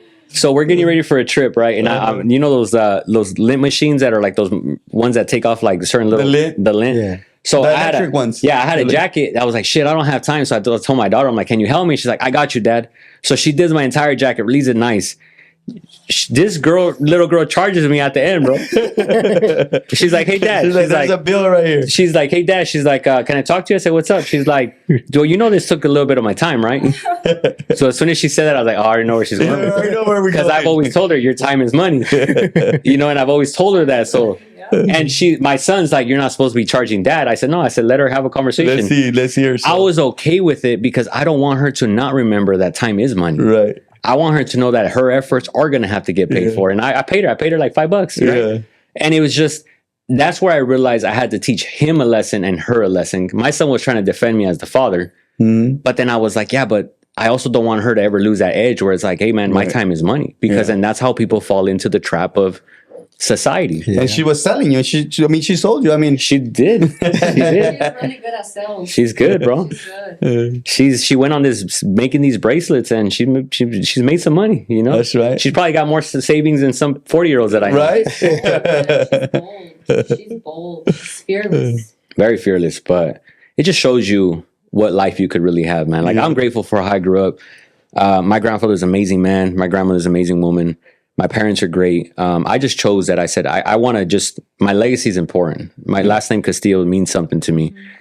And if I don't do it, shit, who's going to do it? And it's like, I'm okay if my cousins don't talk to me. Exactly. I have a big family, huge family. We come from, there's 12 brothers and sisters, on my dad's side. And I'm okay if that means that I just have to do something different to just keep carrying his name. I got into it with my uncle one day. And he kind of told me something. He's like, well, that's not your father. I said, yeah, but that's my grandpa. I said, it's sad that I have to take more responsibility than you do as the own son. Yeah. Because to me, that's like, what's more important than your legacy? Exactly. Like, I just, you know what I mean? Like, and I told him, I said, once you quit something in life and you have kids, you can never tell your kids not to quit. You quit everything else. You have no moral authority. Yeah. One thing I never want quitting everything else. One thing I never want to lose is moral authority. Moral authority to me is important. You know what I mean? In marriage, in life, whatever the case might be. Like, I can't tell people, like, you can't quit, but I'm over here quitting everything that gets thrown at me. Yeah. Too many people quit life. And I think they quit just around that time that life's about to so many people quit just in that time. I think it's also like your example. Like for me, seeing my mom working 2 jobs, making no excuses. Making it work. Raising us 4. Nunca nos faltó nada. We never needed anything in life. She might not have been the perfect mom, but nunca nos faltó nada, she made it happen. Anything. She was a worker, man. And I see my dad's example, him being, who he was in Mexico. I have a big name to live up to.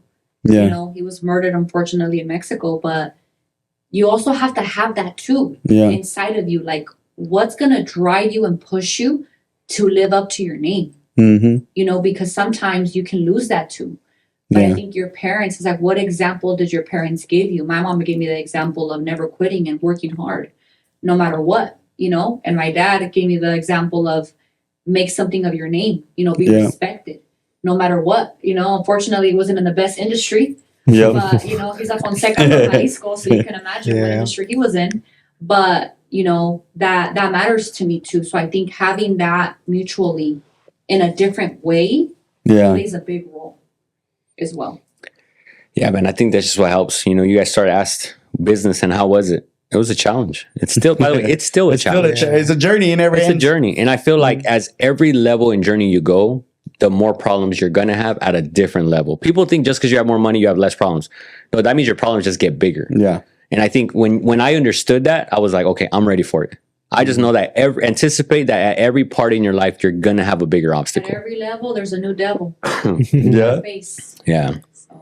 So any new projects? What's a new goal now? Yeah, we got some Jet, the jet for sure. But no, we got a project going down south. Partnered up with somebody for a restaurant that we're kind of investing into.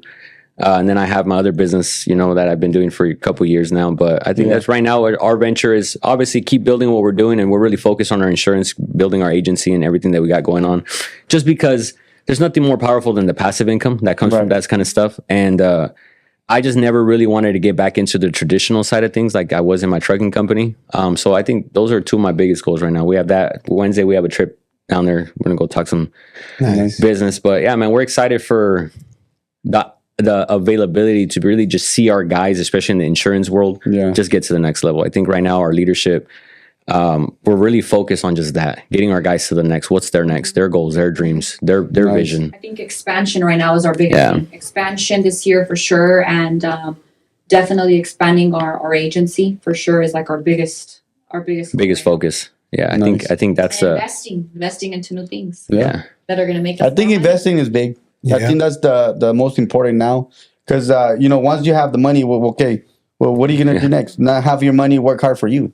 You know? And I think you have to, like in the beginning, you struggle to make the money. Yeah. And then you have the money and you're like, well, if I keep it, it makes no money. Yeah. So I think that's right now, it's like our journey down south. It's just that. It's like, let me put a little bit of money to work. If I can invest it and not have to run the operations, then perfect. Get a little bit of we don't want to get income from what we're focused, which is like for me right now, one of my biggest focuses this year is to grow my girls, my women empowerment. I have a lot of girls in our agency that are moms, that are wives, that are in business, that want to be someone. Right. So I think for me, it's being that example, being that influence for them, that you could have it all. Right. You could be a mom, you could be a wife, you could be a businesswoman, you can make it happen, you can do all things, you can travel, you can have a good life. You can still be a good mom and a good wife, and you can still do it all. I think that a lot of girls don't know where to go to have that, and that makes them go to the wrong things. Right. So I want to show them, like, you don't have to sell your soul, you don't have to sell your body. Right. Yeah. You can go into this industry and keep your self-respect and your dignity and do something with yourself. Right. Do something with your talents. Make something out of nothing. Yeah. And regardless of where you come from, regardless of your past, regardless of the whatever, like you can build something for yourself. Yeah. And I think that's, for me, that's like leaving the event. That was my only vision, is to just grow my girls in the organization. Yeah. It's an easy industry to really make a lot of money if you are okay with putting in a little bit of work. A lot of people think that they come into this industry and not do anything, but I think that's our big focus, is developing our agents to become the better versions of them. And it requires a lot of time. I think that's why a lot of our decisions have always been made, not invest into something that's going to take our time, because our time is really focused on our guys, on our business, our agency. And I think too many people make those bad decisions thinking they want to chase 5 rabbits at the same time. It's like, bro, you could only chase one before it gets away with you. Right. You know what I mean? So I think that's what we're excited for, man, is really building it, expansion. We got a lot of things going on in Florida. We got things going on here in Texas and Dallas. And it's like just really focusing on expanding that. But it's exciting, man. Sounds exciting. But we owe it all to our Lord and Savior, man. Opportunities that came, and I think that's the what hard matters. work, discipline. Yeah, just excited to see the different version of us. Yeah. I think that's the hard work part. We've already gone through. It's like, shit, we'll work any day. You know what I mean? Now the roller coaster is not as bad. Yeah. Now when you deal with stuff, you're like, I can deal with that. It's no big deal. Bring it. Yeah. So I think that's the cool part, man. That's what we're excited Now for. you can fight and make up faster. Yeah. There you go. Not let it be weeks, Now you got all the stamina in the world with discipline. Yeah, there you go. So, no, man, it's exciting. Yeah, it's good stuff. Yeah, so we'll go ahead and start wrapping up the podcast. So for the last part, if you can give a piece of advice to the audience, whether it's life or business, what would that one piece of advice be? Each of you guys. Man, in life, I would say that it doesn't matter where you come from. And I know it's very cliche because a lot of people say it, but I truly believe that if you care more about yourself and not more about what other people say about you, you can do anything, whether it's business, whether it's a career, whether it's becoming a doctor, a lawyer. Like, my respects for people that can finish high school, because that's school and period, because that's not my dedication, but just go out there and chase what you truly want to chase. And doesn't matter who or what, whether it's your wife, your spouse, your parents, whoever, just do it, man. Because I am so glad that I just never listened to anybody. And my father would always just tell me, just do what you think is best. Do what you think is best. And I lived off of that. And I can just say that that's a big thing. And in business, man, nothing in business comes easy, but it's so well worth the effort and the wait, and I think that's the biggest thing. If people want to get in business, just do it. You're never going to be ready for it. You're never going to have enough savings for it. You're never going to think just jump. Just jump in life and do freaking, and have fun with life, dude. Like, life is short. Life is short. I have friends at 24-year-old that got killed, and it's like, that was 10 years ago, and it's like, but if you can just make a decision to just go all in, freaking do it. And in marriage, be committed. I think too many people are in marriage but not committed, or people are in relationships and they're scared of commitment, and that's why you don't get blessed with more in life, But I think that's it, man. For me, is I'm a byproduct of just jumping and just freaking going through everything and just not really caring Same what people here. have to say, dude. Yeah, I know we had like it. conversations all the Just time. We're like, man, jump. like just jump, dude. Like, what are you scared of? Just do it. It takes money to make money, and scared money makes zero. So, you know, I think that's the biggest thing for me. I would say max out your potential, man. I think we all have gifts. We all have potential. God made us with a purpose. We all have something in us to give to people. And I think that sometimes life scares you, you know, it puts you in fear and it paralyzes, it freezes you. So, you know, just max out your potential, go all in, you know, don't think about it. I think that for me, if I can share that with you guys, my biggest regret was not doing things sooner.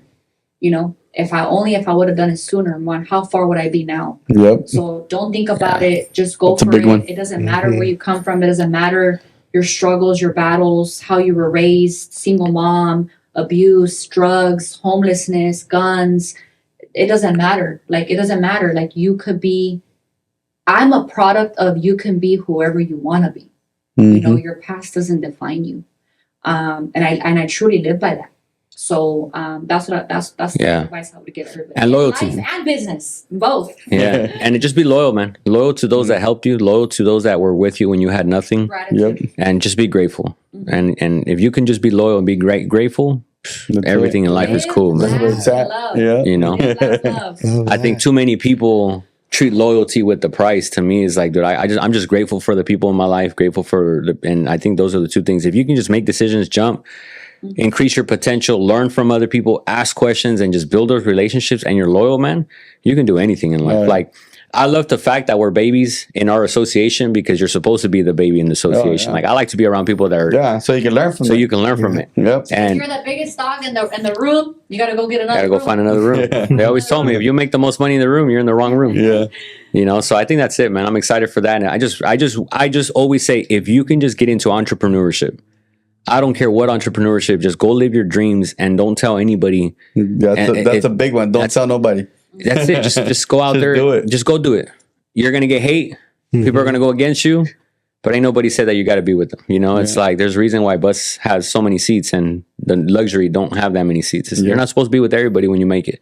And just find yourself a good woman, find yourself a good man, or if you're with a good woman, help each other become that good person. Because I think it's just help. I think people just need that development. And Man. have fun with each other. Yeah. There you go. Have a blast, dude. Have a blast. Fun. Try new things. Yeah. Cheers. Live life to its fullest, man. Yeah. I think that's how I live my motto. 2020, my life almost got cut short. 2007, my life almost got cut short. And I told my wife, I said, I'm never going to live my life. I'm going to live it. Yeah. And I don't care who likes it or who don't like it. I really don't care. But, you know. You're gonna be judged anyway. Yep. But yeah, man. 100%. Yep. Thank you guys again for coming on the podcast. Thank you guys for having us. I appreciate the invite. Yeah, it was good being here. I appreciate the invite. Thank you. This was Thank awesome. you. Thank you guys. Yeah, I appreciate you guys. So we'll catch you guys on the next episode. What's your story?